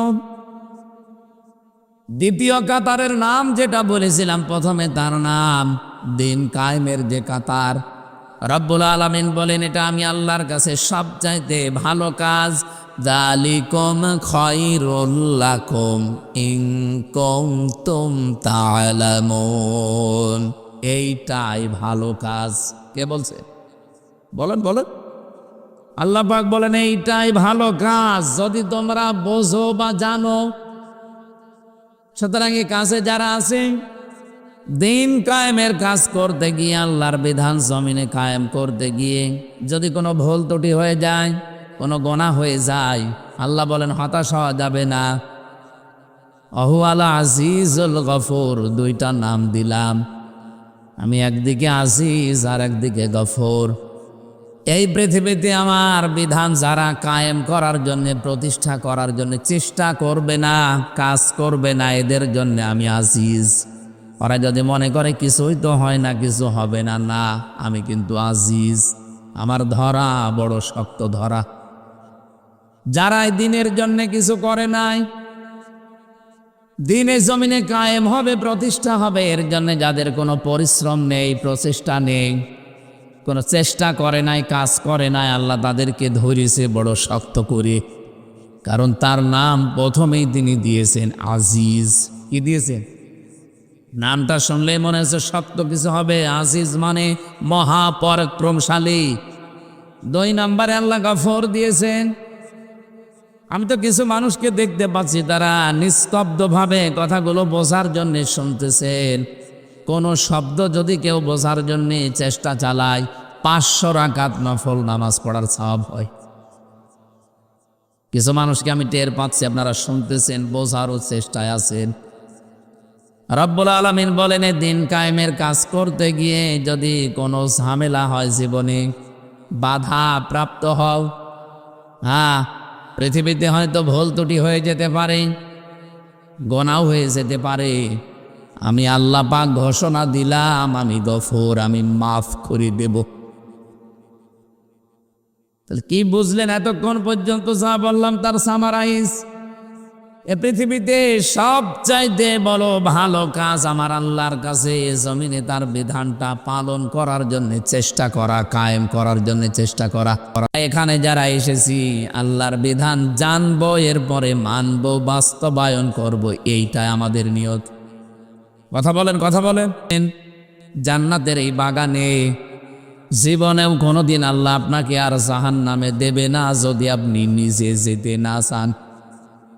প্রশ্ন আসতে পারে, নিজে যেতে না চান মানে? হযরত ইদ্রিস নবী আলাইহিস সালাম উনি অনেক জালিলুল কদর একজন নবী ছিলেন। আযকুর ফিল কিতাবি ইদ্রিস ইন্নাহু কানা সিদ্দীকান নাবিয়্যা। আল্লাহ বলেন, স্মরণ করো ইদ্রিস নবীর কথা, আমার কিতাবের ভেতরে তাকে আমি বর্ণনা দিয়েছি। তিনি একদিকে সত্যবাদী আর একদিকে তিনি নবী ছিলেন। হযরতে ফেরেশতা আজরাইল একবার ডাক দিয়ে বলে, রব্বুল আলামিন, আমার তো জীবনের বহু আশা তুমি পূরণ করে দিয়েছো, এই একটা মাত্র আশা আমার বাকি আছে। তোমার নবী ইদ্রিসকে আমার খুব ভালো লাগে, তুমি যদি অনুমতি দাও আমি তার সাথে বন্ধুত্ব করতে চাই। আল্লাহ পাক বলেন, ঠিক আছে, অনুমতি দিলাম, গিয়ে দেখো, চেষ্টা করে। উনি এসে বললেন, আমি আজরাইল আপনার সাথে বন্ধুত্ব করতে চাই। বলেন তো, আমাদের সাথে কেউ যদি এই পর্যায়ে আসতো, আগে রাজি হয়ে যেতাম। এই কথা বলেন না কেন? আমি জেলখানায় থাকাকালীন সুইডেন আসলাম ভাইকে পেয়েছিলাম। সুইডেন আসলাম নাম শুনেছেন? আপনারা চেনেন না? 27 বছর ছেলে আছে, এখন বের হয়েছে। নাম শুনলে বোঝা যাচ্ছে যে লোকটা কিরকম। আমিও প্রথম নাম শুনতাম আর মনে মনে ভাবতাম যে কবে দেখা হবে। হঠাৎ করে একদিন ফাঁসির কন্ডেম ছেলে রাতের বেলায় এসে বলছে, হুজুর আসসালামু আলাইকুম। কে আপনি? তো দেখি না এর আগে। একটা মাসলা জিজ্ঞাসা করতে এসেছি। বলেন। ওনার স্ত্রীর সম্পর্কে একটা মাসলা আমার জিজ্ঞাসা করলো। বললাম, আমার কাছে সাধারণ কেউ হবে। মনের ভেতরে খটকা যে বিকাল 5টার পরে তো সব বন্ধ করে দেয় গেট, কারো দরজা তো খোলা থাকার কথা না, অন্তত যারা দায়িত্বে আছে তারা বাদ দিয়ে। এ আল্লাহর ওলি কি এ সাধারণ পোশাক পরে রাতের বেলায় এসেছে? আমি আমার কৌতূহল থেকে জিজ্ঞাসা করেছি যে কে আপনি? আমারে বলছে আমি সুইডেন আসলাম। ওরে বাবা, বলেন ভাই কি করা লাগবে, কত মাসলা লাগবে সব আমি দিয়ে দিচ্ছি। চেহারার দিকে তাকিয়ে দেখি সত্যি ওরে দেখলেই মানুষ কমপক্ষে যাদের হাট দুর্বল ও 2-1 গ্লাস পানি খাওয়া লাগবে, সেই রকম লম্বা, সেই রকম ভয়ঙ্কর চেহারা। এই মানুষ আসলে আমি দেখেন কন্ডেম সেলের ভেতরে আমার তালা লাগানো, এরপরও আমি ভয়ে বসা থেকে শোয়া ছিলাম, শোয়া থেকে বসে এরপরে দাঁড়িয়ে গেছি, বলছি কত মাসলা লাগবে বলেন, সব ফ্রি। অথচ ফেরেশতা আজরাইল এসেছে সরাসরি বন্ধুত্বের অফার দিচ্ছে। হযরত ইদ্রিস তো একবারে রাজি হয়ে যাওয়ার কথা। উনি বললেন, ফেরেশতা আমি যার তার সাথে বন্ধুত্ব করি না, কারণ বিষয়টা দুনিয়ার সাথে সম্পৃক্ত না। এই পৃথিবীতে যার সাথে যার বন্ধুত্ব হবে, সম্পর্ক বেশি গাঢ় হবে, কিয়ামতের দিন আল্লাহ তার সাথে তাকে তুলবে। আমরা কিয়ামতের অনেক বর্ণনা কোরআনে কারিমে পড়েছি। বহু মানুষ আমাদেরকে ধোঁকাও দিয়েছে যে বিভিন্ন পীর সাহেবরা নাকি লক্ষ লক্ষ মুরিদ নিয়ে কিয়ামতে মিছিল করতে করতে আসবে। এটা বানানো কথা ভাই। কিয়ামতের ময়দানে আপনাকে আল্লাহর কাছে যাওয়া লাগবে হিসাব দেওয়ার জন্যে, একা একা। কয়জন? এটাকে আমি বানিয়ে বললাম। অকুল্লুহুম আতিহি ইয়াউমাল কিয়ামাতি ফারদা। সূরা মরিয়মের ভেতরে আছে 95 নম্বর আয়াত।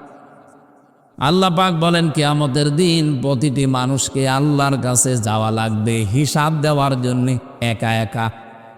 আপনি কোথায় পেলেন যে পীর সাহেবেরা লক্ষ মানুষ নিয়ে মিছিল করতে করতে যাবে? বলেন। এই কোরআনের আয়াতের সাথে যেহেতু মেলে না, সুতরাং আপনার এই পীর বলেন, এই বুজুর্গ বলেন, এই মিথ্যাবাদী। আমার কথাও যদি কোরআনের কোনো আয়াতের সাথে না মেলে, বুঝবেন যে না, আমার কথাও মিথ্যা, আমিও ভণ্ড। কিয়ামতের বিচারের প্রথম ধাপ যেহেতু এইটা, আপনাকে যাওয়া লাগবে কয়জন করে? আরো জোরে বলেন। তাহলে এর সাথে যাদের টাইম মিলবে না, সে যদি আপনার পীর সাহেব হয়, আজকে থেকে মানবেন, মনে করবেন ওটা এক ধান্দাবাজ, ও আমাদেরকে ধোঁকা দিয়ে বোকা বানিয়ে ওর স্বার্থ সিদ্ধি করতে চায়। এবার আসছে দ্বিতীয় ধাপ। ধাপ হবে কিয়ামতে 3টা। বাংলাদেশে বিচার ব্যবস্থায় যেমন ধাপ আছে 4টা। কয়টা? কি বলেন তো দেখি। এই যে আমাদের কুষ্টিয়ার ম্যাজিস্ট্রেট কোর্ট আছে, এরপরে জজ কোর্ট আছে। এখান থেকে যদি কেউ ভালো রায় না পায়, আরো 2টা কোর্ট আছে ঢাকাতে, একটা হাইকোর্ট, একটা সুপ্রিম কোর্ট। বাংলাদেশের বিচার ব্যবস্থা শ্রেণী বিভাগ কয়টা? 4টা। আল্লাহ পাক কিয়ামতের দিন যে বিচার ব্যবস্থা সাজিয়েছেন, এর ধাপ 3টা। 1 নম্বরে আপনাকে হিসাবের জন্য ডাক দেওয়া হবে, আপনার মা বাবা না, আপনার ভাই বোন না, আপনাকে আল্লাহ ডাকবে স্রেফ একা একা। একা ডাক দিয়ে আপনাকে সামনে নিয়ে জিজ্ঞাসা করবে, হামজা এটা করেছিলি? যদি আল্লাহর ইচ্ছা হয় যে আপনাকে আল্লাহ মাফ করে দেবে, তাহলে একটা আলাদা বিচার ব্যবস্থা আল্লাহ তৈরি করবে। লক্ষ কোটি কোটি মানুষ থেকে আপনাকে আলাদা করে একা চারিদিকে কুদরতের চাদর দিয়ে ঘিরে নেবে। একটা সামিয়ানা দিয়ে আপনাকে ঘিরে সামনে দাঁড় করিয়ে বলবে, হামজা বলতো এই এই কাজ তোর জীবনে ছিল। এমন একটা বিষয় আমার সামনে তুলে ধরবে যে মনে হচ্ছে আমার সব কাজগুলো রেকর্ড হয়ে আছে। ওয়াজাদু মা আমিলু হাজিরা, সব হাজির হয়ে আছে। দেখার পরেই মানুষ আশ্চর্য হয়ে যাবে। তো একটা অস্বীকার করার মতো না, যা করেছি এখন সব আমার মনে পড়ছে। আমার এখন 34 বছর। 20 বছর আগে আমি এই মাসের এই তারিখে কি করেছিলাম, এই সময় সেইটাও দেখি লেখা আছে। দেখলেই মনে পড়ে যাবে, এরকম মন আল্লাহ বানাবে। সব কিছু যখন মনে পড়বে, অস্বীকার করার কোনো কায়দা যেহেতু নেই, উনি আগের খবর, পরের খবর, মনের খবর সবই জানে। মাথা নিচু করে বলবে, রব্বুল আলামিন আমি সব করেছি। আমার কাকতি মেনতির দিকে, চোখের পানির দিকে তাকিয়ে রব্বুল আলামিন বলেন, আমি যারে মাফ করার ইচ্ছা করব ওরে বলবো যা মাফ করে দিলাম, কাউকে বলবি না, জান্নাতে চলে যা। এরকম একটা হিসাব আইয়াসিরা, সহজ হিসাব, এটা যেন আমাদের সবাইকে আল্লাহ দান করেন, বলেন আমিন।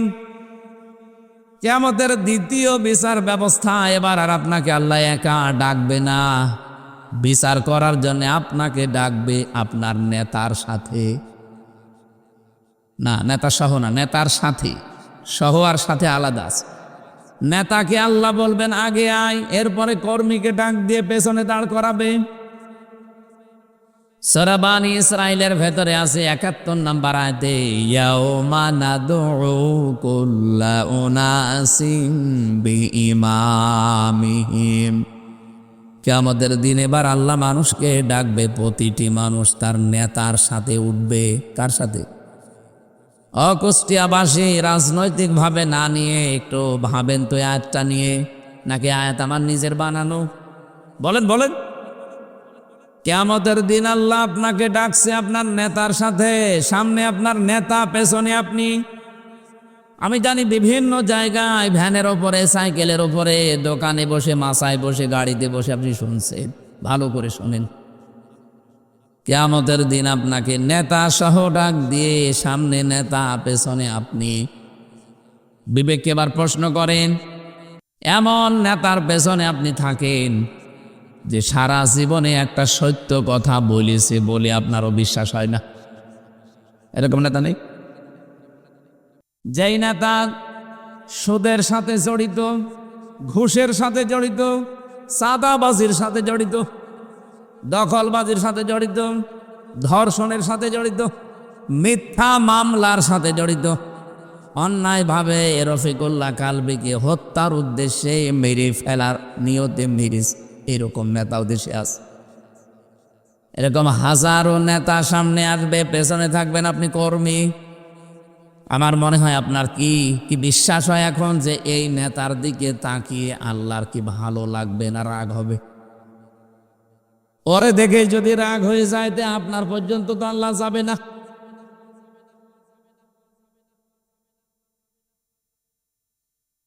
আমার তো আয়াতটা পড়ে তাফসীর যখন আমি মিলাই, আমার ভয় হয় বাংলাদেশে বহু মানুষ এই নেতার কারণে ধরা খাবে।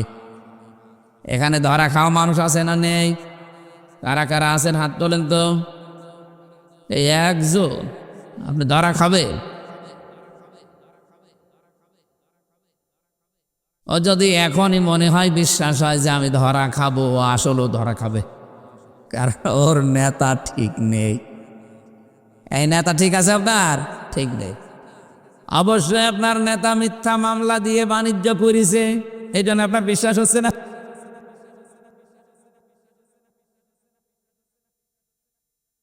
আজ ১৯ মাস হয়ে গেল, এই ১৯ মাসের ভেতরে মিথ্যা মামলা দিয়ে বাণিজ্য করে কোটি কোটি টাকার মালিক হয়েছে, এরকম নেতা কুষ্টিয়া জেলায় নেই। আমি কি নাম ধরবো? নাম ধরে আমি মায়ের খাই, দরকার করুক। এমনকি ১৭ বছরে অনেকে যা কামাতে পারে না, এ ১৯ মাসে অনেকে তার চাইতে বেশি মাল কামিয়েছে। কি বৈধ পথে, সব মিথ্যা মামলা দিয়ে, মিথ্যা সাক্ষী দিয়ে, চাঁদাবাজি, দখলবাজি, আর বাকিগুলো আমি নাই বললাম। এরকম মানুষের সাথে কিয়ামতের দিন যখন আপনি উঠবেন, ওরে দেখে যদি আল্লাহর মেজাজ খারাপ হয়ে যায় তে আপনাকে তো এক থাপ্পড় দেবে।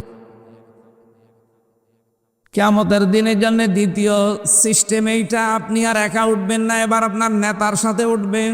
আপনাকে আমি সতর্ক করলাম, এখন কি করবেন আপনার বিবেক যা বলে মেনে নেন। আপনি এখন নেতা পাল্টাবেন না, ওইটার সাথে থাকবেন। দেখেন অবশ্যই থাকবো, থাকেন, থাকবে। আমি আপনাকে বাঁচাতে এসেছি, কিয়ামতের দিন এটা হবে আমি জেনেছি কোরআন থেকে, আপনি জানেন না তাই জানালাম। এরপরেও যদি আপনি ওই লাইনে থাকেন, আপনাকে আমি একটু ঠেলা দিয়ে যান। দ্বিতীয় যে সিস্টেম, এবার আর আপনি একা না, নেতা না, এবার উঠবেন সবাইকে নিয়ে। সবার সামনে আল্লাহ দাঁড় করিয়ে আপনার বিচার করার জন্য প্রথমে মুখের ওপরে, এরপরে হাতের, মুখের ওপরে সেলাই লাগিয়ে হাত দিয়ে পা দিয়ে আপনার বিভিন্ন অঙ্গ প্রত্যঙ্গ দিয়ে কথা বলাবে। সূরা ইয়াসিনের 65 নম্বর আয়াতে আল্লাহ আমাদেরকে স্মরণ করিয়েছেন, আল-ইয়াওমা নাখতিমু আলা আফওয়াহিহিম ওয়া তুকাল্লিমুনা আইদিহিম ওয়া তাশহাদু আরজুলুহুম বিমা কানু ইয়াকসিবুন। বলেন আল্লাহু আকবার। কুষ্টিয়াবাসী বড় আবেগ নিয়ে, ভালোবাসা নিয়ে কথা বলছি আপনাদের সামনে। আমি নিজেও আছি এই আলোচনার ভেতরে। কিয়ামতের দিন সত্যি কিন্তু আমরা অনেকেই ধরা খাবো। হযরত ইদ্রিস নবী এইটা খেয়াল করে বলেছিলেন, ফেরেশতা আমি যার তার সাথে বন্ধুত্ব করি না, তা আপনি যখন এসেছেন আপনার সাথে আমি বন্ধুত্ব করব, তবে আমার শর্ত 3টা। 1 নম্বরে আমি এখন মরতে চাই, এখনই আপনি আমাকে মেরে ফেলবেন, এরপরে আবার আমার জীবন ফিরিয়ে দেবেন, কারণ আপনি তো মানুষকে মেরে ফেলেন, জান কবজের দায়িত্ব তো আপনার। ফেরেশতা ফিরে গেলেন আল্লাহর কাছে, ডাক দিয়ে বলে, রব্বুল আলামিন, নবী মনে করে গিয়েছিলাম, মনে করছিলাম ভালো মানুষ, এখন দেখছি ভেজাল, তো মরতে চাই। আল্লাহ বলেন ঠিক আছে, মেরে ফেলো। ইদ্রিস নবী বললেন, ফেরেশতা আমি জানি, আমি আল্লাহর কথাগুলো আমার জানা আছে। ওয়াজাতে সাকারাতুল মাউতি বিল হক যালিকা মা কুনতা মিনহু তাহিদ। এই পৃথিবীর সব কিছু মিথ্যা হতে পারে, কিন্তু মরণের যন্ত্রণা হক, এটা সত্য। সুতরাং আমার 1 নাম্বার শর্ত, আমি মরতে চাই। কেমন যন্ত্রণা হয় মরলে ওটা আমি দেখব। হযরতে আজরাইল জান কবজ করে নিলেন, আবার জানটা তার ভেতরে ফিরিয়ে দিলেন। হাদিসে আমি তাফসিরের কিতাবে পড়েছি, হযরতে ইদ্রিস নবী শক করে মৃত্যুবরণ করেছিলেন। তার এই শকের মরণে কেমন কষ্ট হয়েছিল জানেন? একটা জীবিত ছাগলকে জিন্দা অবস্থায় চামড়া ছিলে লবণ দিলে যেমন কষ্ট হয়, এরকম কষ্ট হয়েছিল। তাও তো তিনি মরণের যন্ত্রণা দেখতে চেয়েছিলেন শক করে। তার এই শকের মরণে যদি এই হয়, আমরা যারা মরতে চাই না, আমাদের কোনো কষ্টই হবে না। 2 নম্বরে আপনি আমাকে জাহান্নাম দেখাবেন। জাহান্নামের শাস্তি সম্পর্কে আমি শুনেছি, ইন্নাহু মাইয়াতি রাব্বাহু মুজরিমান ফাইন্না লাহু জাহান্নাম লা ইয়ামুতু ফিহা ওয়া লা ইয়াহইয়া। অপরাধী হয়ে কোনো বান্দা বান্দি যদি আল্লাহর সামনে যায়, আল্লাহ তাকে প্রথমে জাহান্নামে দেবেন। জাহান্নামে অবস্থা তার এমন হবে, লোকটা বাঁচবেও না, মরবেও না। আমি এটা দেখতে চাই যে কি হলে মানুষ বাঁচেও না, মরেও না। হযরত ইদ্রিস নবীকে আল্লাহর ফেরেশতা জাহান্নামে প্রবেশ করিয়ে আবার বের করে নিয়ে আসলেন। 3 নাম্বার শর্ত আমার, আমি জান্নাত দেখতে চাই। জান্নাতে প্রবেশ করালেন, নিয়ামতগুলো দেখালেন। আল্লাহ রাব্বুল আলামিন জান্নাত যেভাবে সাজিয়েছেন, তাকে দেখিয়েছেন জান্নাতের পুরাটা কিভাবে আল্লাহ সাজিয়েছে। নবীজি বলেন, জান্নাত আল্লাহ এমনভাবে সাজিয়েছে কোনো চোখ কোনোদিন দেখে নাই, কোনো কান কোনোদিন শোনে নাই, কোনো মানুষের হৃদয়ে কোনো দিনের কল্পনা উদয় হয় নাই। কুষ্টিয়াবাসী, মানুষের কল্পনার রাজ্য, এটা কি ছোট না বড়? কত বড় জানেন? আমি যদি এখন কল্পনা করি এই ময়দানে আমি 10তলা বিল্ডিং এর মালিক হব, কল্পনা করলে হয়ে যাবে? এর জন্য কত কাঠ খড়ি পোড়ানো লাগবে, সময় দেওয়া লাগবে কমপক্ষে 1.5-2 বছর। এরপরে তো টাকা পয়সা খরচ আছে, মিস্ত্রি দেওয়া লাগবে, সিমেন্ট দেওয়া লাগবে, এরপরে কত মাল মশলা আছে। মাটি পরীক্ষা থেকে শুরু করে রংচং করে বিল্ডিংটা আমার হাতে ডেলিভারি দিতে 1.5-2 বছর সময় লাগবে না? লাগবে না? কল্পনা করতে সময় লেগেছিল 2 বছর। কত বলেন বলেন, মাত্র 2 সেকেন্ডের কল্পনা আর বহির্প্রকাশ যদি 2 বছর লাগে। আল্লাহ বলেন মুমিনের কল্পনা আমার জান্নাত, ও কল্পনা যা করবে ওইটাই জান্নাত। আজ দুনিয়াতে কত মানুষ কল্পনা করে আছে।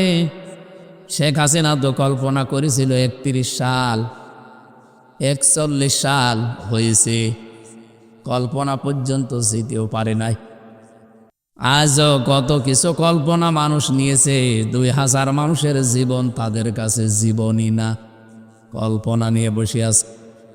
উল্টিয়ে যখন যাবে তখন ঘুম ভাঙবে, অন্তত ঘোর কাটার আগেই যেন ঘুম ভাঙে। আল্লাহ তাদের তৌফিক দেন, বলেন আমিন। আমিন কি বুঝে শুনে বললেন না আন্দাজে বলছে? 40,000 মানুষ মঙ্গ হয়ে আছে, 2000-এর উপরে মানুষ আজ জীবন দিয়ে চলে গেল, কোনো দাম নেই এগুলো তাদের কাছে। এগুলো নাকি আবেগ। আবেগ ছিল এই জন্য আপনি আজকে মন্ত্রী, আবেগ ছিল এই জন্য আপনি সংসদের ভেতরে বসতে পেরেছেন। আবেগ না থাকলে আপনাকে এখনো পর্যন্ত ওই জায়গায় থাকা লাগতো। সুতরাং এগুলো হেয়ালি খেয়ালি, উল্টা না ফিহা আবাদা। অন্য জায়গায় আমি জানি লা ইয়াবগুনা আনহা খিওয়ালা। আল্লাহ এমন জান্নাতে মানুষকে প্রবেশ করাবে, চিরস্থায়ী করে দেবে, কোনোদিন আল্লাহ বের করে দেবে না। আর ওই লোকটা জান্নাতের নিয়ামত পেয়ে বের হতেও চাইবে না। এত কিছুর ভেতরে থাকার পরে আল্লাহ ঘোষণা দেবেন, লাহুম মা ইয়াশাউনা ফিহা ওয়া লাদাইনা মাজিদ। এখানে যা চাও তাই আছে, কিন্তু আমি আল্লাহর কাছে আরো বেশি আছে। মানুষ হয়রান হয়ে পড়বে যে আর বেশি কি থাকতে পারে। রব্বুল আলামিন 70,000 পর্দানীদের সামনে থেকে সরিয়ে বলবে, বান্দা এই যে এইটা আছে, আমি আল্লাহ নিজে আছি। হযরত ইদ্রিস নবী ওই দিন বলেছিলেন, আল্লাহর ফেরেশতা ফিরে যান, আমি আর যাব না, কারণ আল্লাহ নিজে জানিয়েছে আমাকে নাকি আর কোনোদিন জান্নাত থেকে বের করবে না। আমাকে আল্লাহ বের করবে না বলে ঘোষণায় দিয়েছেন, কারণ জান্নাতে একবার আসলে আর বের হওয়া লাগে না। আর আমি বের হতেও চাই না, তুমি ডিস্টার্ব করো কেন? হযরত আজরাইল ফেরেশতা বলেছিল, রব্বুল আলামিন তোমার নবী ইদ্রিস তো খুব চালাক। আল্লাহ পাক বলেন, ফেরেশতা ফিরে আসো, এইটাই আমি ইদ্রিসের কপালে লিখে রেখেছিলাম।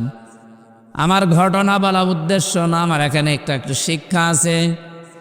ইদ্রিস নবী এখনো জান্নাতে আছে, আল্লাহ ওনাকে বের করে দেয়নি, আর উনি বের হতেও চায়নি। কথা বলে না কেন? এটা যদি নবীজির কথা অনুযায়ী জান্নাতের বাগান হয়, আল্লাহ আমাদেরকে যখন এখানে প্রবেশ করিয়েছে আর বের করে দেবে না, আর আমরা বের হতে যেতেও চাই না। এরপরেও যেটা বের হয়ে যাবে মনে করবেন ওর জান্নাত ভালো লাগছে না। এবার ওঠেন তো দেখি। দড়ি ছাড়া বেঁধে ফেলেছি, কেউ যেতে পারবেন না। না সারা রাত না, আর 20 মিনিট থাকবেন না। আর গুরুত্বপূর্ণ একটা আয়াত পড়েছি, এই আয়াতকে সামনে নিয়ে কথা বলবো ইনশাআল্লাহ। দরুদ আর সালাম পাঠ করার মাধ্যমে সূরা আলে ইমরান 133 নম্বর আয়াত। আমি আলোচনার বিষয় নিয়েছি উইদ্দাত লিল মুত্তাকিন, এই শব্দটা। রব্বুল আলামিনের ঘোষণা শোনাচ্ছি, ওয়াসারিউ ইলা মাগফিরাতিম মির রাব্বিকুম ওয়া জান্নাতিন আরদুহাস সামাওয়াতু ওয়াল আরদ উইদ্দাত লিল মুত্তাকিন। বলেন আল্লাহু আকবার। আল্লাহ বলেন দৌড়াও। কে বলছেন? বসে আছেন কেন? দৌড়ান। এই দৌড়ানো বলতে এখান থেকে ম্যারাথন দৌড় দেওয়া না। আল্লাহ বলেন কোন দিকে দৌড়াবা? ইলা মাগফিরাতিম মির রাব্বিকুম, তোমাদের রবের ক্ষমার দিকে দৌড়াও। এ পৃথিবীতে যত নিয়ামত আল্লাহ মানুষকে দিয়েছেন, সবচাইতে বড় নিয়ামত বান্দার জন্য আল্লাহর ক্ষমা। আল্লাহ পাক যদি কাউকে ক্ষমা করে দেয়, মাফ করে দেয়, এইটাই সবচাইতে বড় নিয়ামত। তাছাড়া টাকা পয়সার মালিক হয়ে গেছেন, কোটি কোটি ডলারের মালিক, এলাকার সব সম্পদ আপনার, আপনি ক্ষমতার চেয়ারে আছেন 41 সাল না 71 সাল পর্যন্ত। রব্বুল আলামিন একটা উদাহরণ দিয়েছেন কোরআনে সূরা হাদীদের 20 নম্বর আয়াতে, ই'লামু আন্নামাল হায়াতুদ দুনিয়া লাইবুন ওয়া লাহাবুন ওয়া যিনাতুন ওয়া তাফাখুরুম বাইনাকুম ওয়া তাকাসুরুম ফিল আমওয়ালি ওয়াল আওলাদ। জেনে রাখো দুনিয়ার জীবনটা খেলাধুলা, রং তামাশা, প্রতারণা, হাসি ঠাট্টা, এইটা ছাড়া, ক্রিয়া কৌতুক ছাড়া আর কিছু না। আল্লাহ এখানে উদাহরণ দিয়েছেন একটা আমাদেরকে খুব সুন্দর, ভালো করে খেয়াল করেন। রব্বুল আলামিন বলেন ওয়াজিনাতুম ওয়া তাফাখুরুম বাইনাকুম ওয়া তাকাসুরুম ফিল আমওয়ালি ওয়াল আওলাদ। এটা হচ্ছে সৌন্দর্য বর্ধন করে দিয়েছে পৃথিবীর মানুষের চোখে। এখানে বেশি বেশি সম্পদ, বেশি বেশি সন্তান, বেশি বেশি ক্ষমতা পাওয়ার জন্য মানুষ মনে করে আমি মহা অন্ধ হয়ে পড়েছি। কিন্তু দুনিয়ার এই সব কিছু কেমন জানো? কামাসালি গাইসিন আজাবাল কুফার। এই এদিকে তাকান, কামাসালি গাইসিন, আল্লাহ বলেন একটা উদাহরণ খেয়াল করো। বৃষ্টি হচ্ছে, আজাবাল কুফার নাবাতুহু, এই যে জমিনে যে ফসলগুলো উৎপন্ন হয় এটা দেখে কৃষক যেমন বৃষ্টির পানির ফসল পেয়ে চমৎকৃত হয়, আনন্দে আত্মহারা হয়ে যায়। সুম্মা ইয়াহিজু ফাতারাহু মুসফাররান, এরপরে কিছুদিন পরে দেখবে এই খড়কোটাগুলো সবুজ বর্ণ ধারণ করার পরে হলুদ বর্ণ হয়ে যায়, রোদে শুকিয়ে।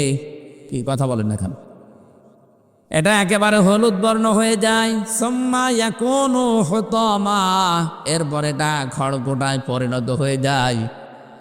দুনিয়ার জীবনটা এইরকম।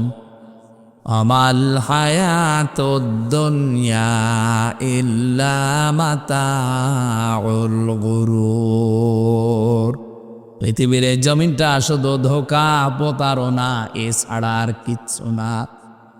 মানুষ শুধুমাত্র অহংকার করে ক্ষমতার, এর চাইতে আমি ওপরে, এর চাইতে আমি আরো উপরে যাব, ওর চাইতে সন্তানাদি, সম্পদাদি, এলাকার প্রভাব প্রতিপত্তি, এই নিয়ে মানুষ শুধু ফখর করে, গর্ব করে, অহংকার করে, এই মেতে আছে মানুষ। অথচ দুনিয়ার জীবনটার খেয়াল করে দেখো, চমৎকৃত হওয়ার পরেই কিছুদিন পরে এই খড়কোটা হলুদ বর্ণ হয়ে যায়। এরপরে এটাকে আমি একেবারে হোতমা বানিয়ে দেই। হোতমা শব্দের শাব্দিক অর্থ কি? হোতানো মানে একটা জাহান্নামের বর্ণনা আল্লাহ দিয়েছেন। ওমা আদরাকা মাল হুতমা নারুল্লাহিল মুকাদা আল্লাতী তাত্তালিউ আলাল আফইদা। হোতমার পরিচয় আল্লাহ বলেন এমন, এই যে হোতমা খড়কোটার পরে, এটা হোতমা কেন বললাম জানো? জাহান্নামে হোতমা এমন সিস্টেম বানানো আছে, দুনিয়ার আগুন যেখানে লাগে ওই জায়গা পুড়ে যায়। আর হোতমায় যে আগুন আমি বানিয়েছি ওটা যেখানে লাগবে আগে কলিজা পুড়ে যাবে। খড়কোটার এক মাথায় আগুন লাগালে আর এক মাথায় আগুন যেতে 10 বছর সময় লাগে। আপনারা বোঝেন? খড়ের মাথায় আগুন লাগিয়ে দিয়েছেন এক মাথায়, এ মাথায় আগুন যেতে কয়দিন লাগবে? সেকেন্ডের ভেতরে আর এক মাথায় আগুন চলে যাবে খড়ের। আপনি খড়ে আগুন লাগিয়ে দেখেন। আল্লাহ বলেন জাহান্নামে আমি আল্লাহ এই মানুষগুলোকে দেব যারা দুনিয়ার এগুলো নিয়ে গর্ব অহংকারে ফেটে পড়ে। আমি ক্ষমা তাদের কাছে কিছুই মনে হয় না। অমাগফিরাতুম মিনাল্লাহি ওয়া রিদওয়ান, আমি আল্লাহর ক্ষমা, আমি আল্লাহর সন্তুষ্টি, এই মানুষের জীবনে কোনো মূল্য নেই। এদেরকে আমি এইভাবে করে শাস্তির ব্যবস্থা করব। এজন্য মানুষের জীবনের সবচাইতে বড় দামি সম্পদের নাম তার রবের ক্ষমা। বলেন বলেন, এ রবের ক্ষমা মানুষ পাবে কি করে? এখানে প্রায় 70টা ক্রাইটেরিয়া দেওয়া আছে তাফসিরে। একটা বলছি, আপনি আল্লাহর ক্ষমার উপযুক্ত হয়েছে পাবেন কিনা নিজের দিকেই খেয়াল করে দেখেন।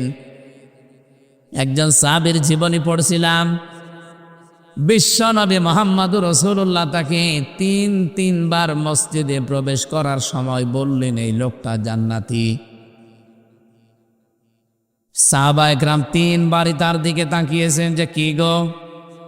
3বার পর জমান নামাজে আসলে লোকটা তাকে মসজিদে প্রবেশ করতে দেখেই নবীজি আলোচনা বন্ধ করে দিয়ে বললেন এই লোকটা জান্নাতি।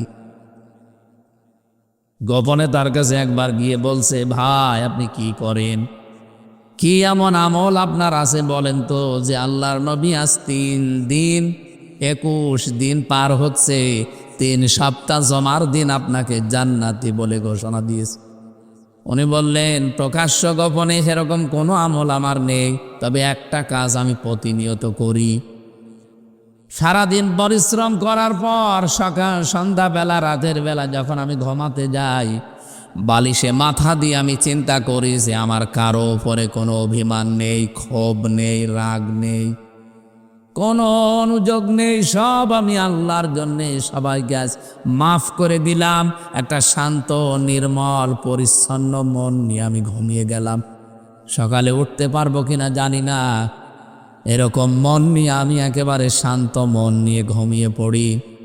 রব্বুল আলামিন মনে হয় এই কাজটা পছন্দ করেছে, নবীর মাধ্যমে এই জন্যে সুসংবাদটা পাঠিয়েছে আমি জান্নাতি। তিনি সারাদিনের পরিশ্রান্ত শরীর বালিশে মাথা দেওয়ার পরে চিন্তা করতেন, কারো উপরে আমার কোনো রাগ নেই, ক্ষোভ নেই, অভিযোগ নেই, যা আছে সব আমি মাফ করে দিলাম আল্লাহর জন্যে। এই জন্যে আল্লাহ তারে মাফ করেন। আর আমরা সারাদিন পরিশ্রম করি, যাই করি, সন্ধ্যাবেলা রাতের বেলা ঘুমানোর সময় চিন্তা করি কার 12টা বাজাবো, সকালবেলা উঠে কার নামে মিথ্যা মামলা দেব, কার নামে মিথ্যা তথ্য ছড়িয়ে সাংবাদিক বিভিন্ন জায়গায় মিথ্যা তথ্যগুলো সংগ্রহ করে কি করে কার 12টা বাজাবো, কার চরিত্রে কলঙ্কর দাগ দেব, এই চিন্তা করে মানুষ ঘুমায়। এরকম মানুষ আছেন কারা? হাত তোলেন তো। এই এলাকায় ওয়াজ দেওয়ার দরকার কি? তো সব আল্লাহর ওলি বসে আছে।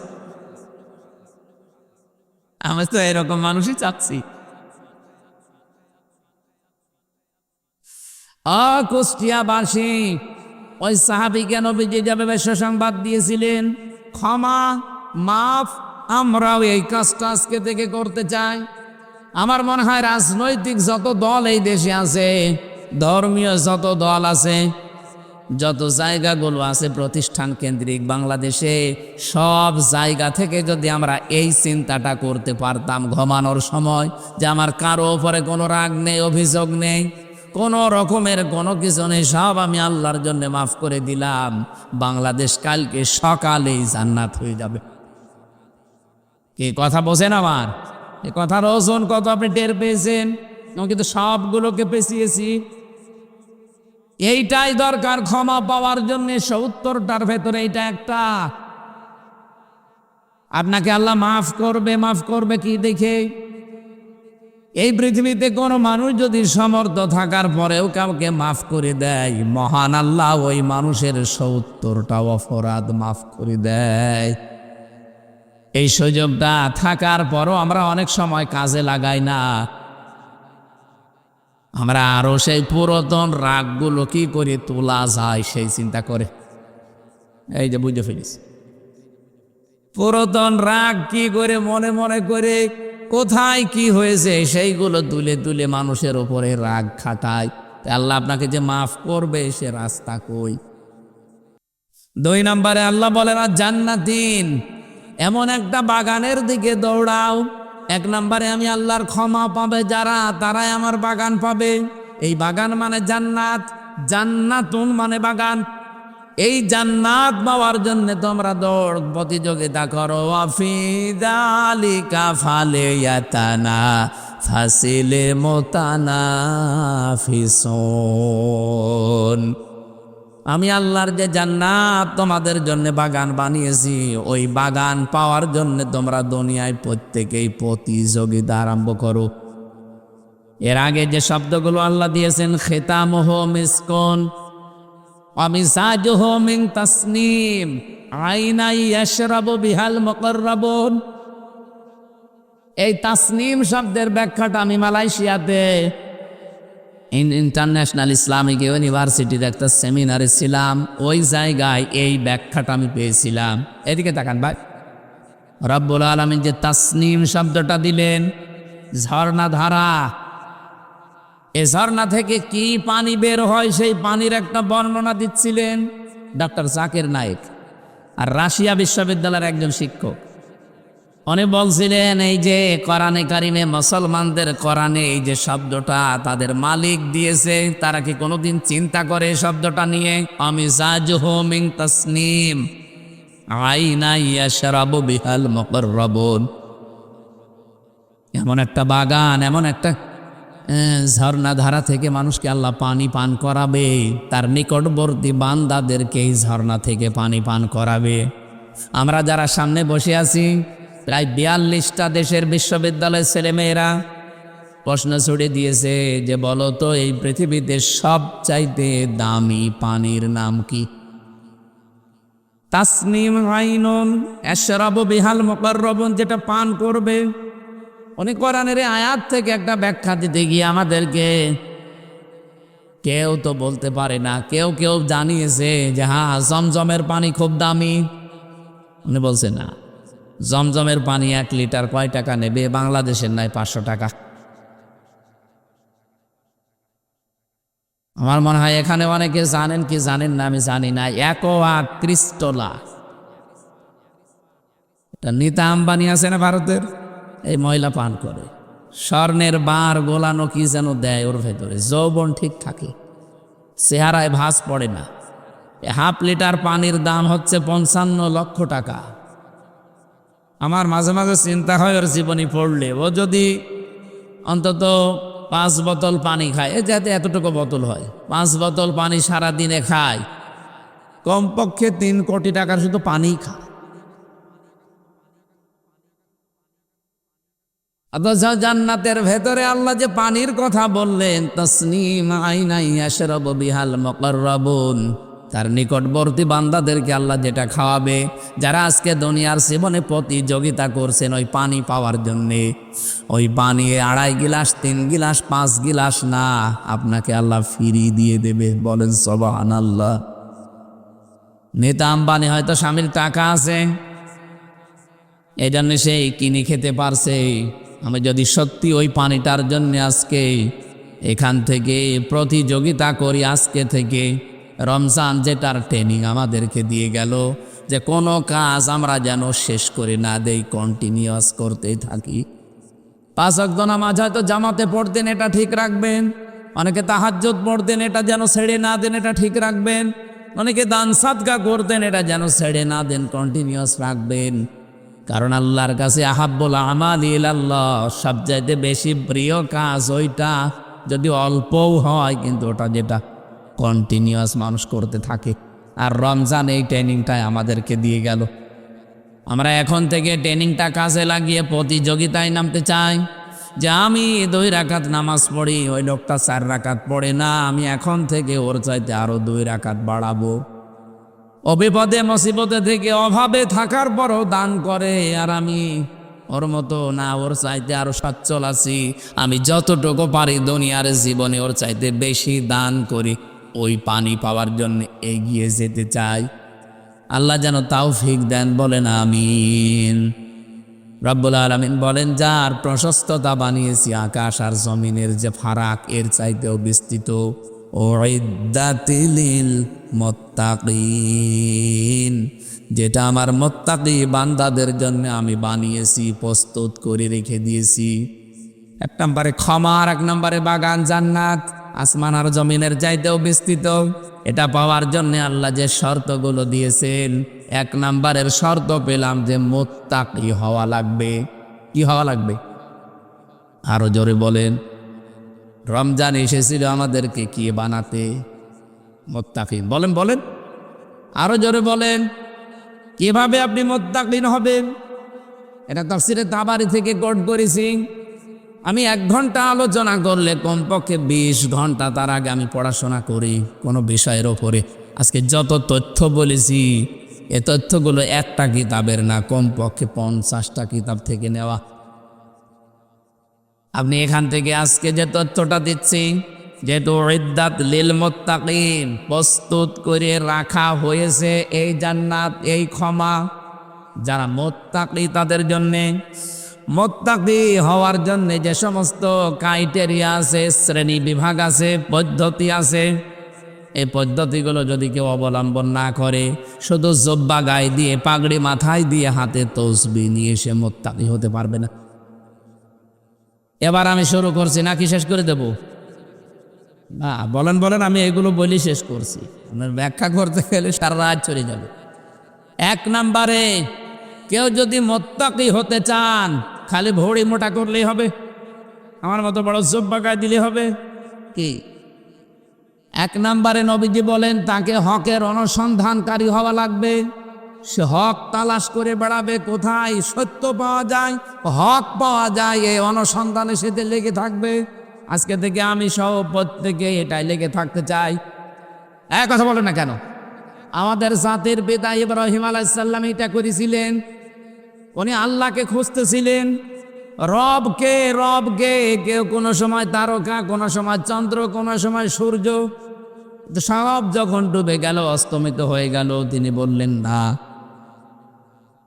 ফালাম্মা আফালা ক্বালা লা উহিব্বুল আফিলিন, আমি ভালোবাসি না যেগুলো ডুবে যায়, অস্তমিত হয়ে যায়। জাতির সামনে তিনি দাঁড়িয়ে গেলেন, একটা ঘোষণা দিয়েছিলেন। আমার মনে হয় আজকে যারা ইব্রাহিমের সন্তান তারা এই ঘোষণাটাই জাতির সামনে দিয়ে দিয়েছে। কি বলেন তো? কি এই তো ঠিক বললেন, বুঝেছেন নাকি আন্দাজে বললেন? আন্দাজে বলেছেন। জাতির সামনে দাঁড়িয়ে উনি ভাষণ দিয়েছিলেন। আমরা যারা ইব্রাহিমের সন্তান দাবি করি, জাতির পিতা শেখ মুজিবের না, ইব্রাহিম তার সন্তান হিসাবে যারা দাবি করি, তারাও এই ঘোষণা আমরা জাতির সামনে দিয়েছি, এখনো দিচ্ছি। ইন্নী ওয়াজ্জাহাতু ওয়াজহিয়া লিল্লাযী ফাতারাস সামাওয়াতি ওয়াল আরদা হানিফা ওয়া মা আনা মিনাল মুশরিকিন। হে বাংলার মানুষেরা, আমরা আমাদের মুখ, আমাদের চেহারা আমরা এমন সত্তার দিকে ঘুরিয়েছি যিনি আসলে আসমান আর জমিন বানিয়েছেন। উদ্ভাবক, হানিফা, আমার লোক দেখানোর জন্যে না, ক্ষমতায় যাওয়ার জন্যে না, কারো মন পাওয়ার জন্যে না। আমরা সত্যিই মুখ ফিরিয়েছি আল্লাহর দিকে একনিষ্ঠভাবে। আনা মিনাল মুশরিকিন, আমরা কিন্তু মুশরিক না, শিরিক করি না। এ কথাটাকে আমরা লোক দেখানোর জন্য বলি প্রতিদিন। আপনি দেখবেন নামাজ যারা পড়ে, অনেকে চায় নামাজের দোয়া মনে করে পড়ে, কিন্তু যদিও এটা তাকবীরে তাহরিমা দেওয়ার পরে পড়ার নিয়ম। আমরা যারা ইব্রাহিমের সন্তান, এটা আমার দেশের জাতিকে আমরা অলরেডি জাতি জানিয়ে দিয়েছি। কোনো চিন্তা, কোনো ভয় কাউকে আমরা গ্রহণ করি না।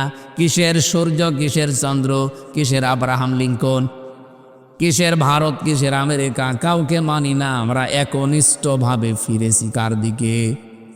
আরো জোরে বলেন। ইব্রাহিম নবী এই ঘোষণা দেওয়ার পরে তার জাতির লোকেরা তারা আপেল খাওয়িয়েছে।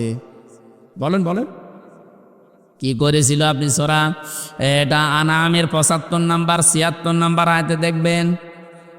75, 76, 77, 78, 79, 80, 81, 82 নাম্বার আয়াত পর্যন্ত জাতির লোকেরা বলেছে ওয়াহাজ্জাহু কওমুহু, তার সাথে তারা রীতিমতো ঝগড়া করা আরম্ভ করেছে। আজ বাংলাদেশে সত্যি দেখবেন যারা এই দেশে আল্লাহর আইন একনিষ্ঠভাবে কায়েম করতে চায়, তাদেরকে পায়ে পাড়া দিয়ে অনেকে আজ ঝগড়া করতে চেষ্টা করছে। আমার তো আয়াতগুলো পড়লে মনে হয় এই মাত্র নাসিল হইল। ১,৫০০ বছর আগে না, এই মাত্র আগে নাজিল হচ্ছে দেশে। ইব্রাহিমের সন্তানের সাথে নমরুদের বাচ্চারা যা করেছিল, এখন অনেক নমরুদ তাই করছে।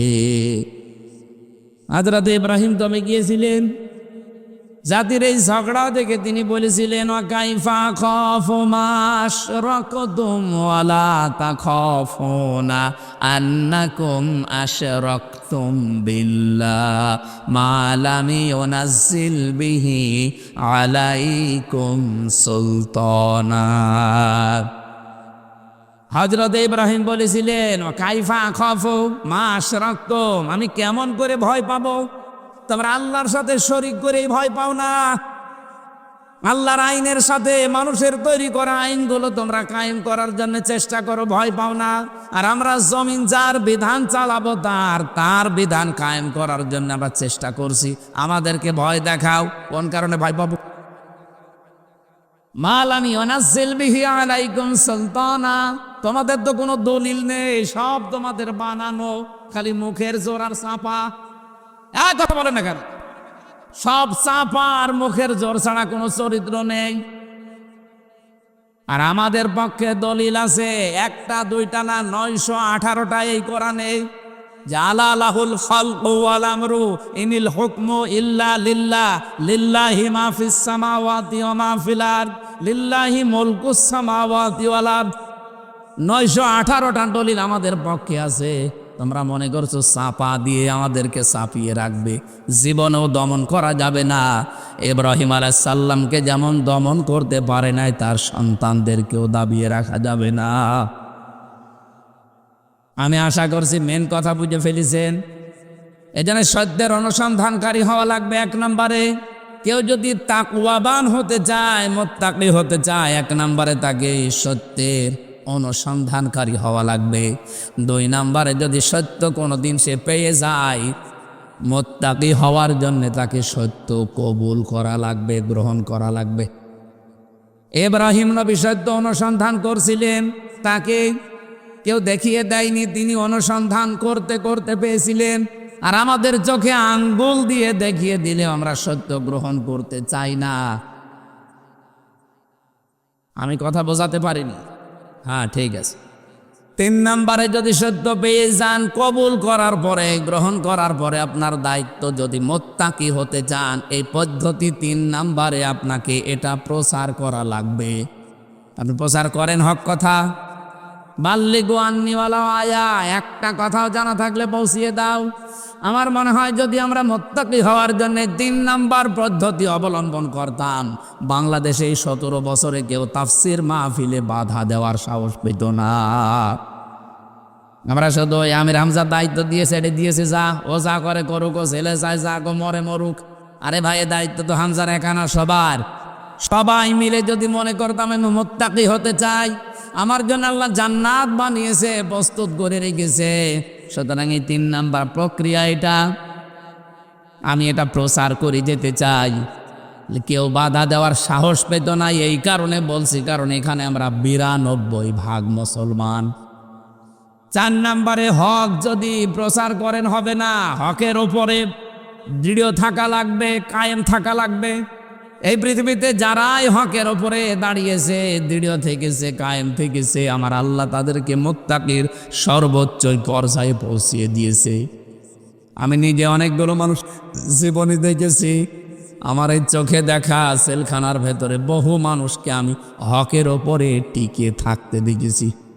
ফাঁসির দড়ি সামনে চলতেছে, 1 বিন্দু বিসর্গ পরিমাণে টলে নাই। শহীদ মীর কাশেম আলী রহমতুল্লাহ আলাইহি 3 ঘন্টা পরে যার ফাঁসি হবে, এই লোকটা 3 ঘন্টা পরে ফাঁসি, ফাঁসির 2 ঘন্টা আগে উনি 2 ঘন্টা ঘুমিয়েছেন। হকের উপরে টিকে না থাকলে এটা জীবনও সম্ভব না। এই তথ্যটা পাবেন সূরা সেজদা, হামিম সেজদার 30 নম্বর আয়াতে। ইন্নাল্লাযীনা ক্বালু রাব্বুনাল্লাহু সুম্মা ইসতাকামু তাতানাজ্জালু আলাইহিমুল মালাইকা। কোন মানুষ যখন বলে আমার রব আল্লাহ, এর উপরে টিকে থাকে, আল্লাহ তখন ছেড়ে দেয় না, ফেরেশতা পাঠিয়ে দেয়। 1 জন 2 জন না, মালাইকা বহু ফেরেশতা পাঠায়। ফেরেশতারা এসে বলে আল্লাহ তাখাফু ওয়ালা তাহজানু, কোনো ভয় নেই, কোনো চিন্তা নেই। ওয়াবশিরু বিল জান্নাহ, ওই জান্নাতের সুসংবাদ গ্রহণ করেন। আল্লাতী কুনতুম তুআদুন, যার ওয়াদা আল্লাহ তোমাদের সাথে করেছেন। বলেন সুবহানাল্লাহ। যে কারারক্ষী তাকে পাহারা দিত কুতুবউদ্দিন, আমারও পাহারা দিত ওই লোকটা। আমারে বলছিল হামজা ভাই, আমার আজ পর্যন্ত মাথায় ধরে নাই 3 ঘন্টা পরে যে লোকটার ফাঁসি, সে 2 ঘন্টা ঘুমাইলো কি করে। আমি ওনারে ওই দিন বলেছিলাম কুতুব ভাই আপনার মাথায় ধরবে না, আমার মাথায় ধরেছে। সূরা হামিম সেজদা আমারে আগেই জানিস। সত্যিই যদি কোনো মানুষ টিকে থাকতে পারে হকের ওপরে, ওকে আল্লাহ ফেরেশতা নাজিল করে হলেও সাহায্য করবে। এটা কি করেছে নাকি সামনেও করতে পারে? 5 নম্বরে হকের ওপরে তাকে হক কায়েম করা লাগবে। হক যদি আপনি পেয়ে যান, শুধু নিজে দৃঢ় থাকবেন হবে না। হককে কি করে কায়েম করা যায় জমিনে, এই সত্যকে, এই চেষ্টা আপনার থাকা লাগবে। এই তথ্যটা সূরা শূরার 13 নম্বর আয়াতে আছে। 6 নম্বরে শুধু কায়েম করলেই হবে না, যদি হক একবার কায়েম হয়ে যায় এটা কিভাবে টিকে থাকে সেই জন্য চেষ্টা করা লাগবে। পদ্ধতি বললাম কয়টা? বলেন বলেন। এই 6টা পদ্ধতি হচ্ছে মুত্তাকি হওয়ার। আল্লাহ নিজে জানিয়েছেন, কোরআন থেকে বলছি, যাদের জন্য আল্লাহ বানিয়েছেন, জান্নাত প্রস্তুত করে রেখেছেন, তার ক্ষমা, এই মানুষগুলো এই পদ্ধতিতে যদি যেতে পারে সে আল্লাহর দৃষ্টিতে মুত্তাকি হবে। তার জন্যে জান্নাত আল্লাহ বাগান প্রস্তুত করে রেখেছেন। বলেন সুবহানাল্লাহ।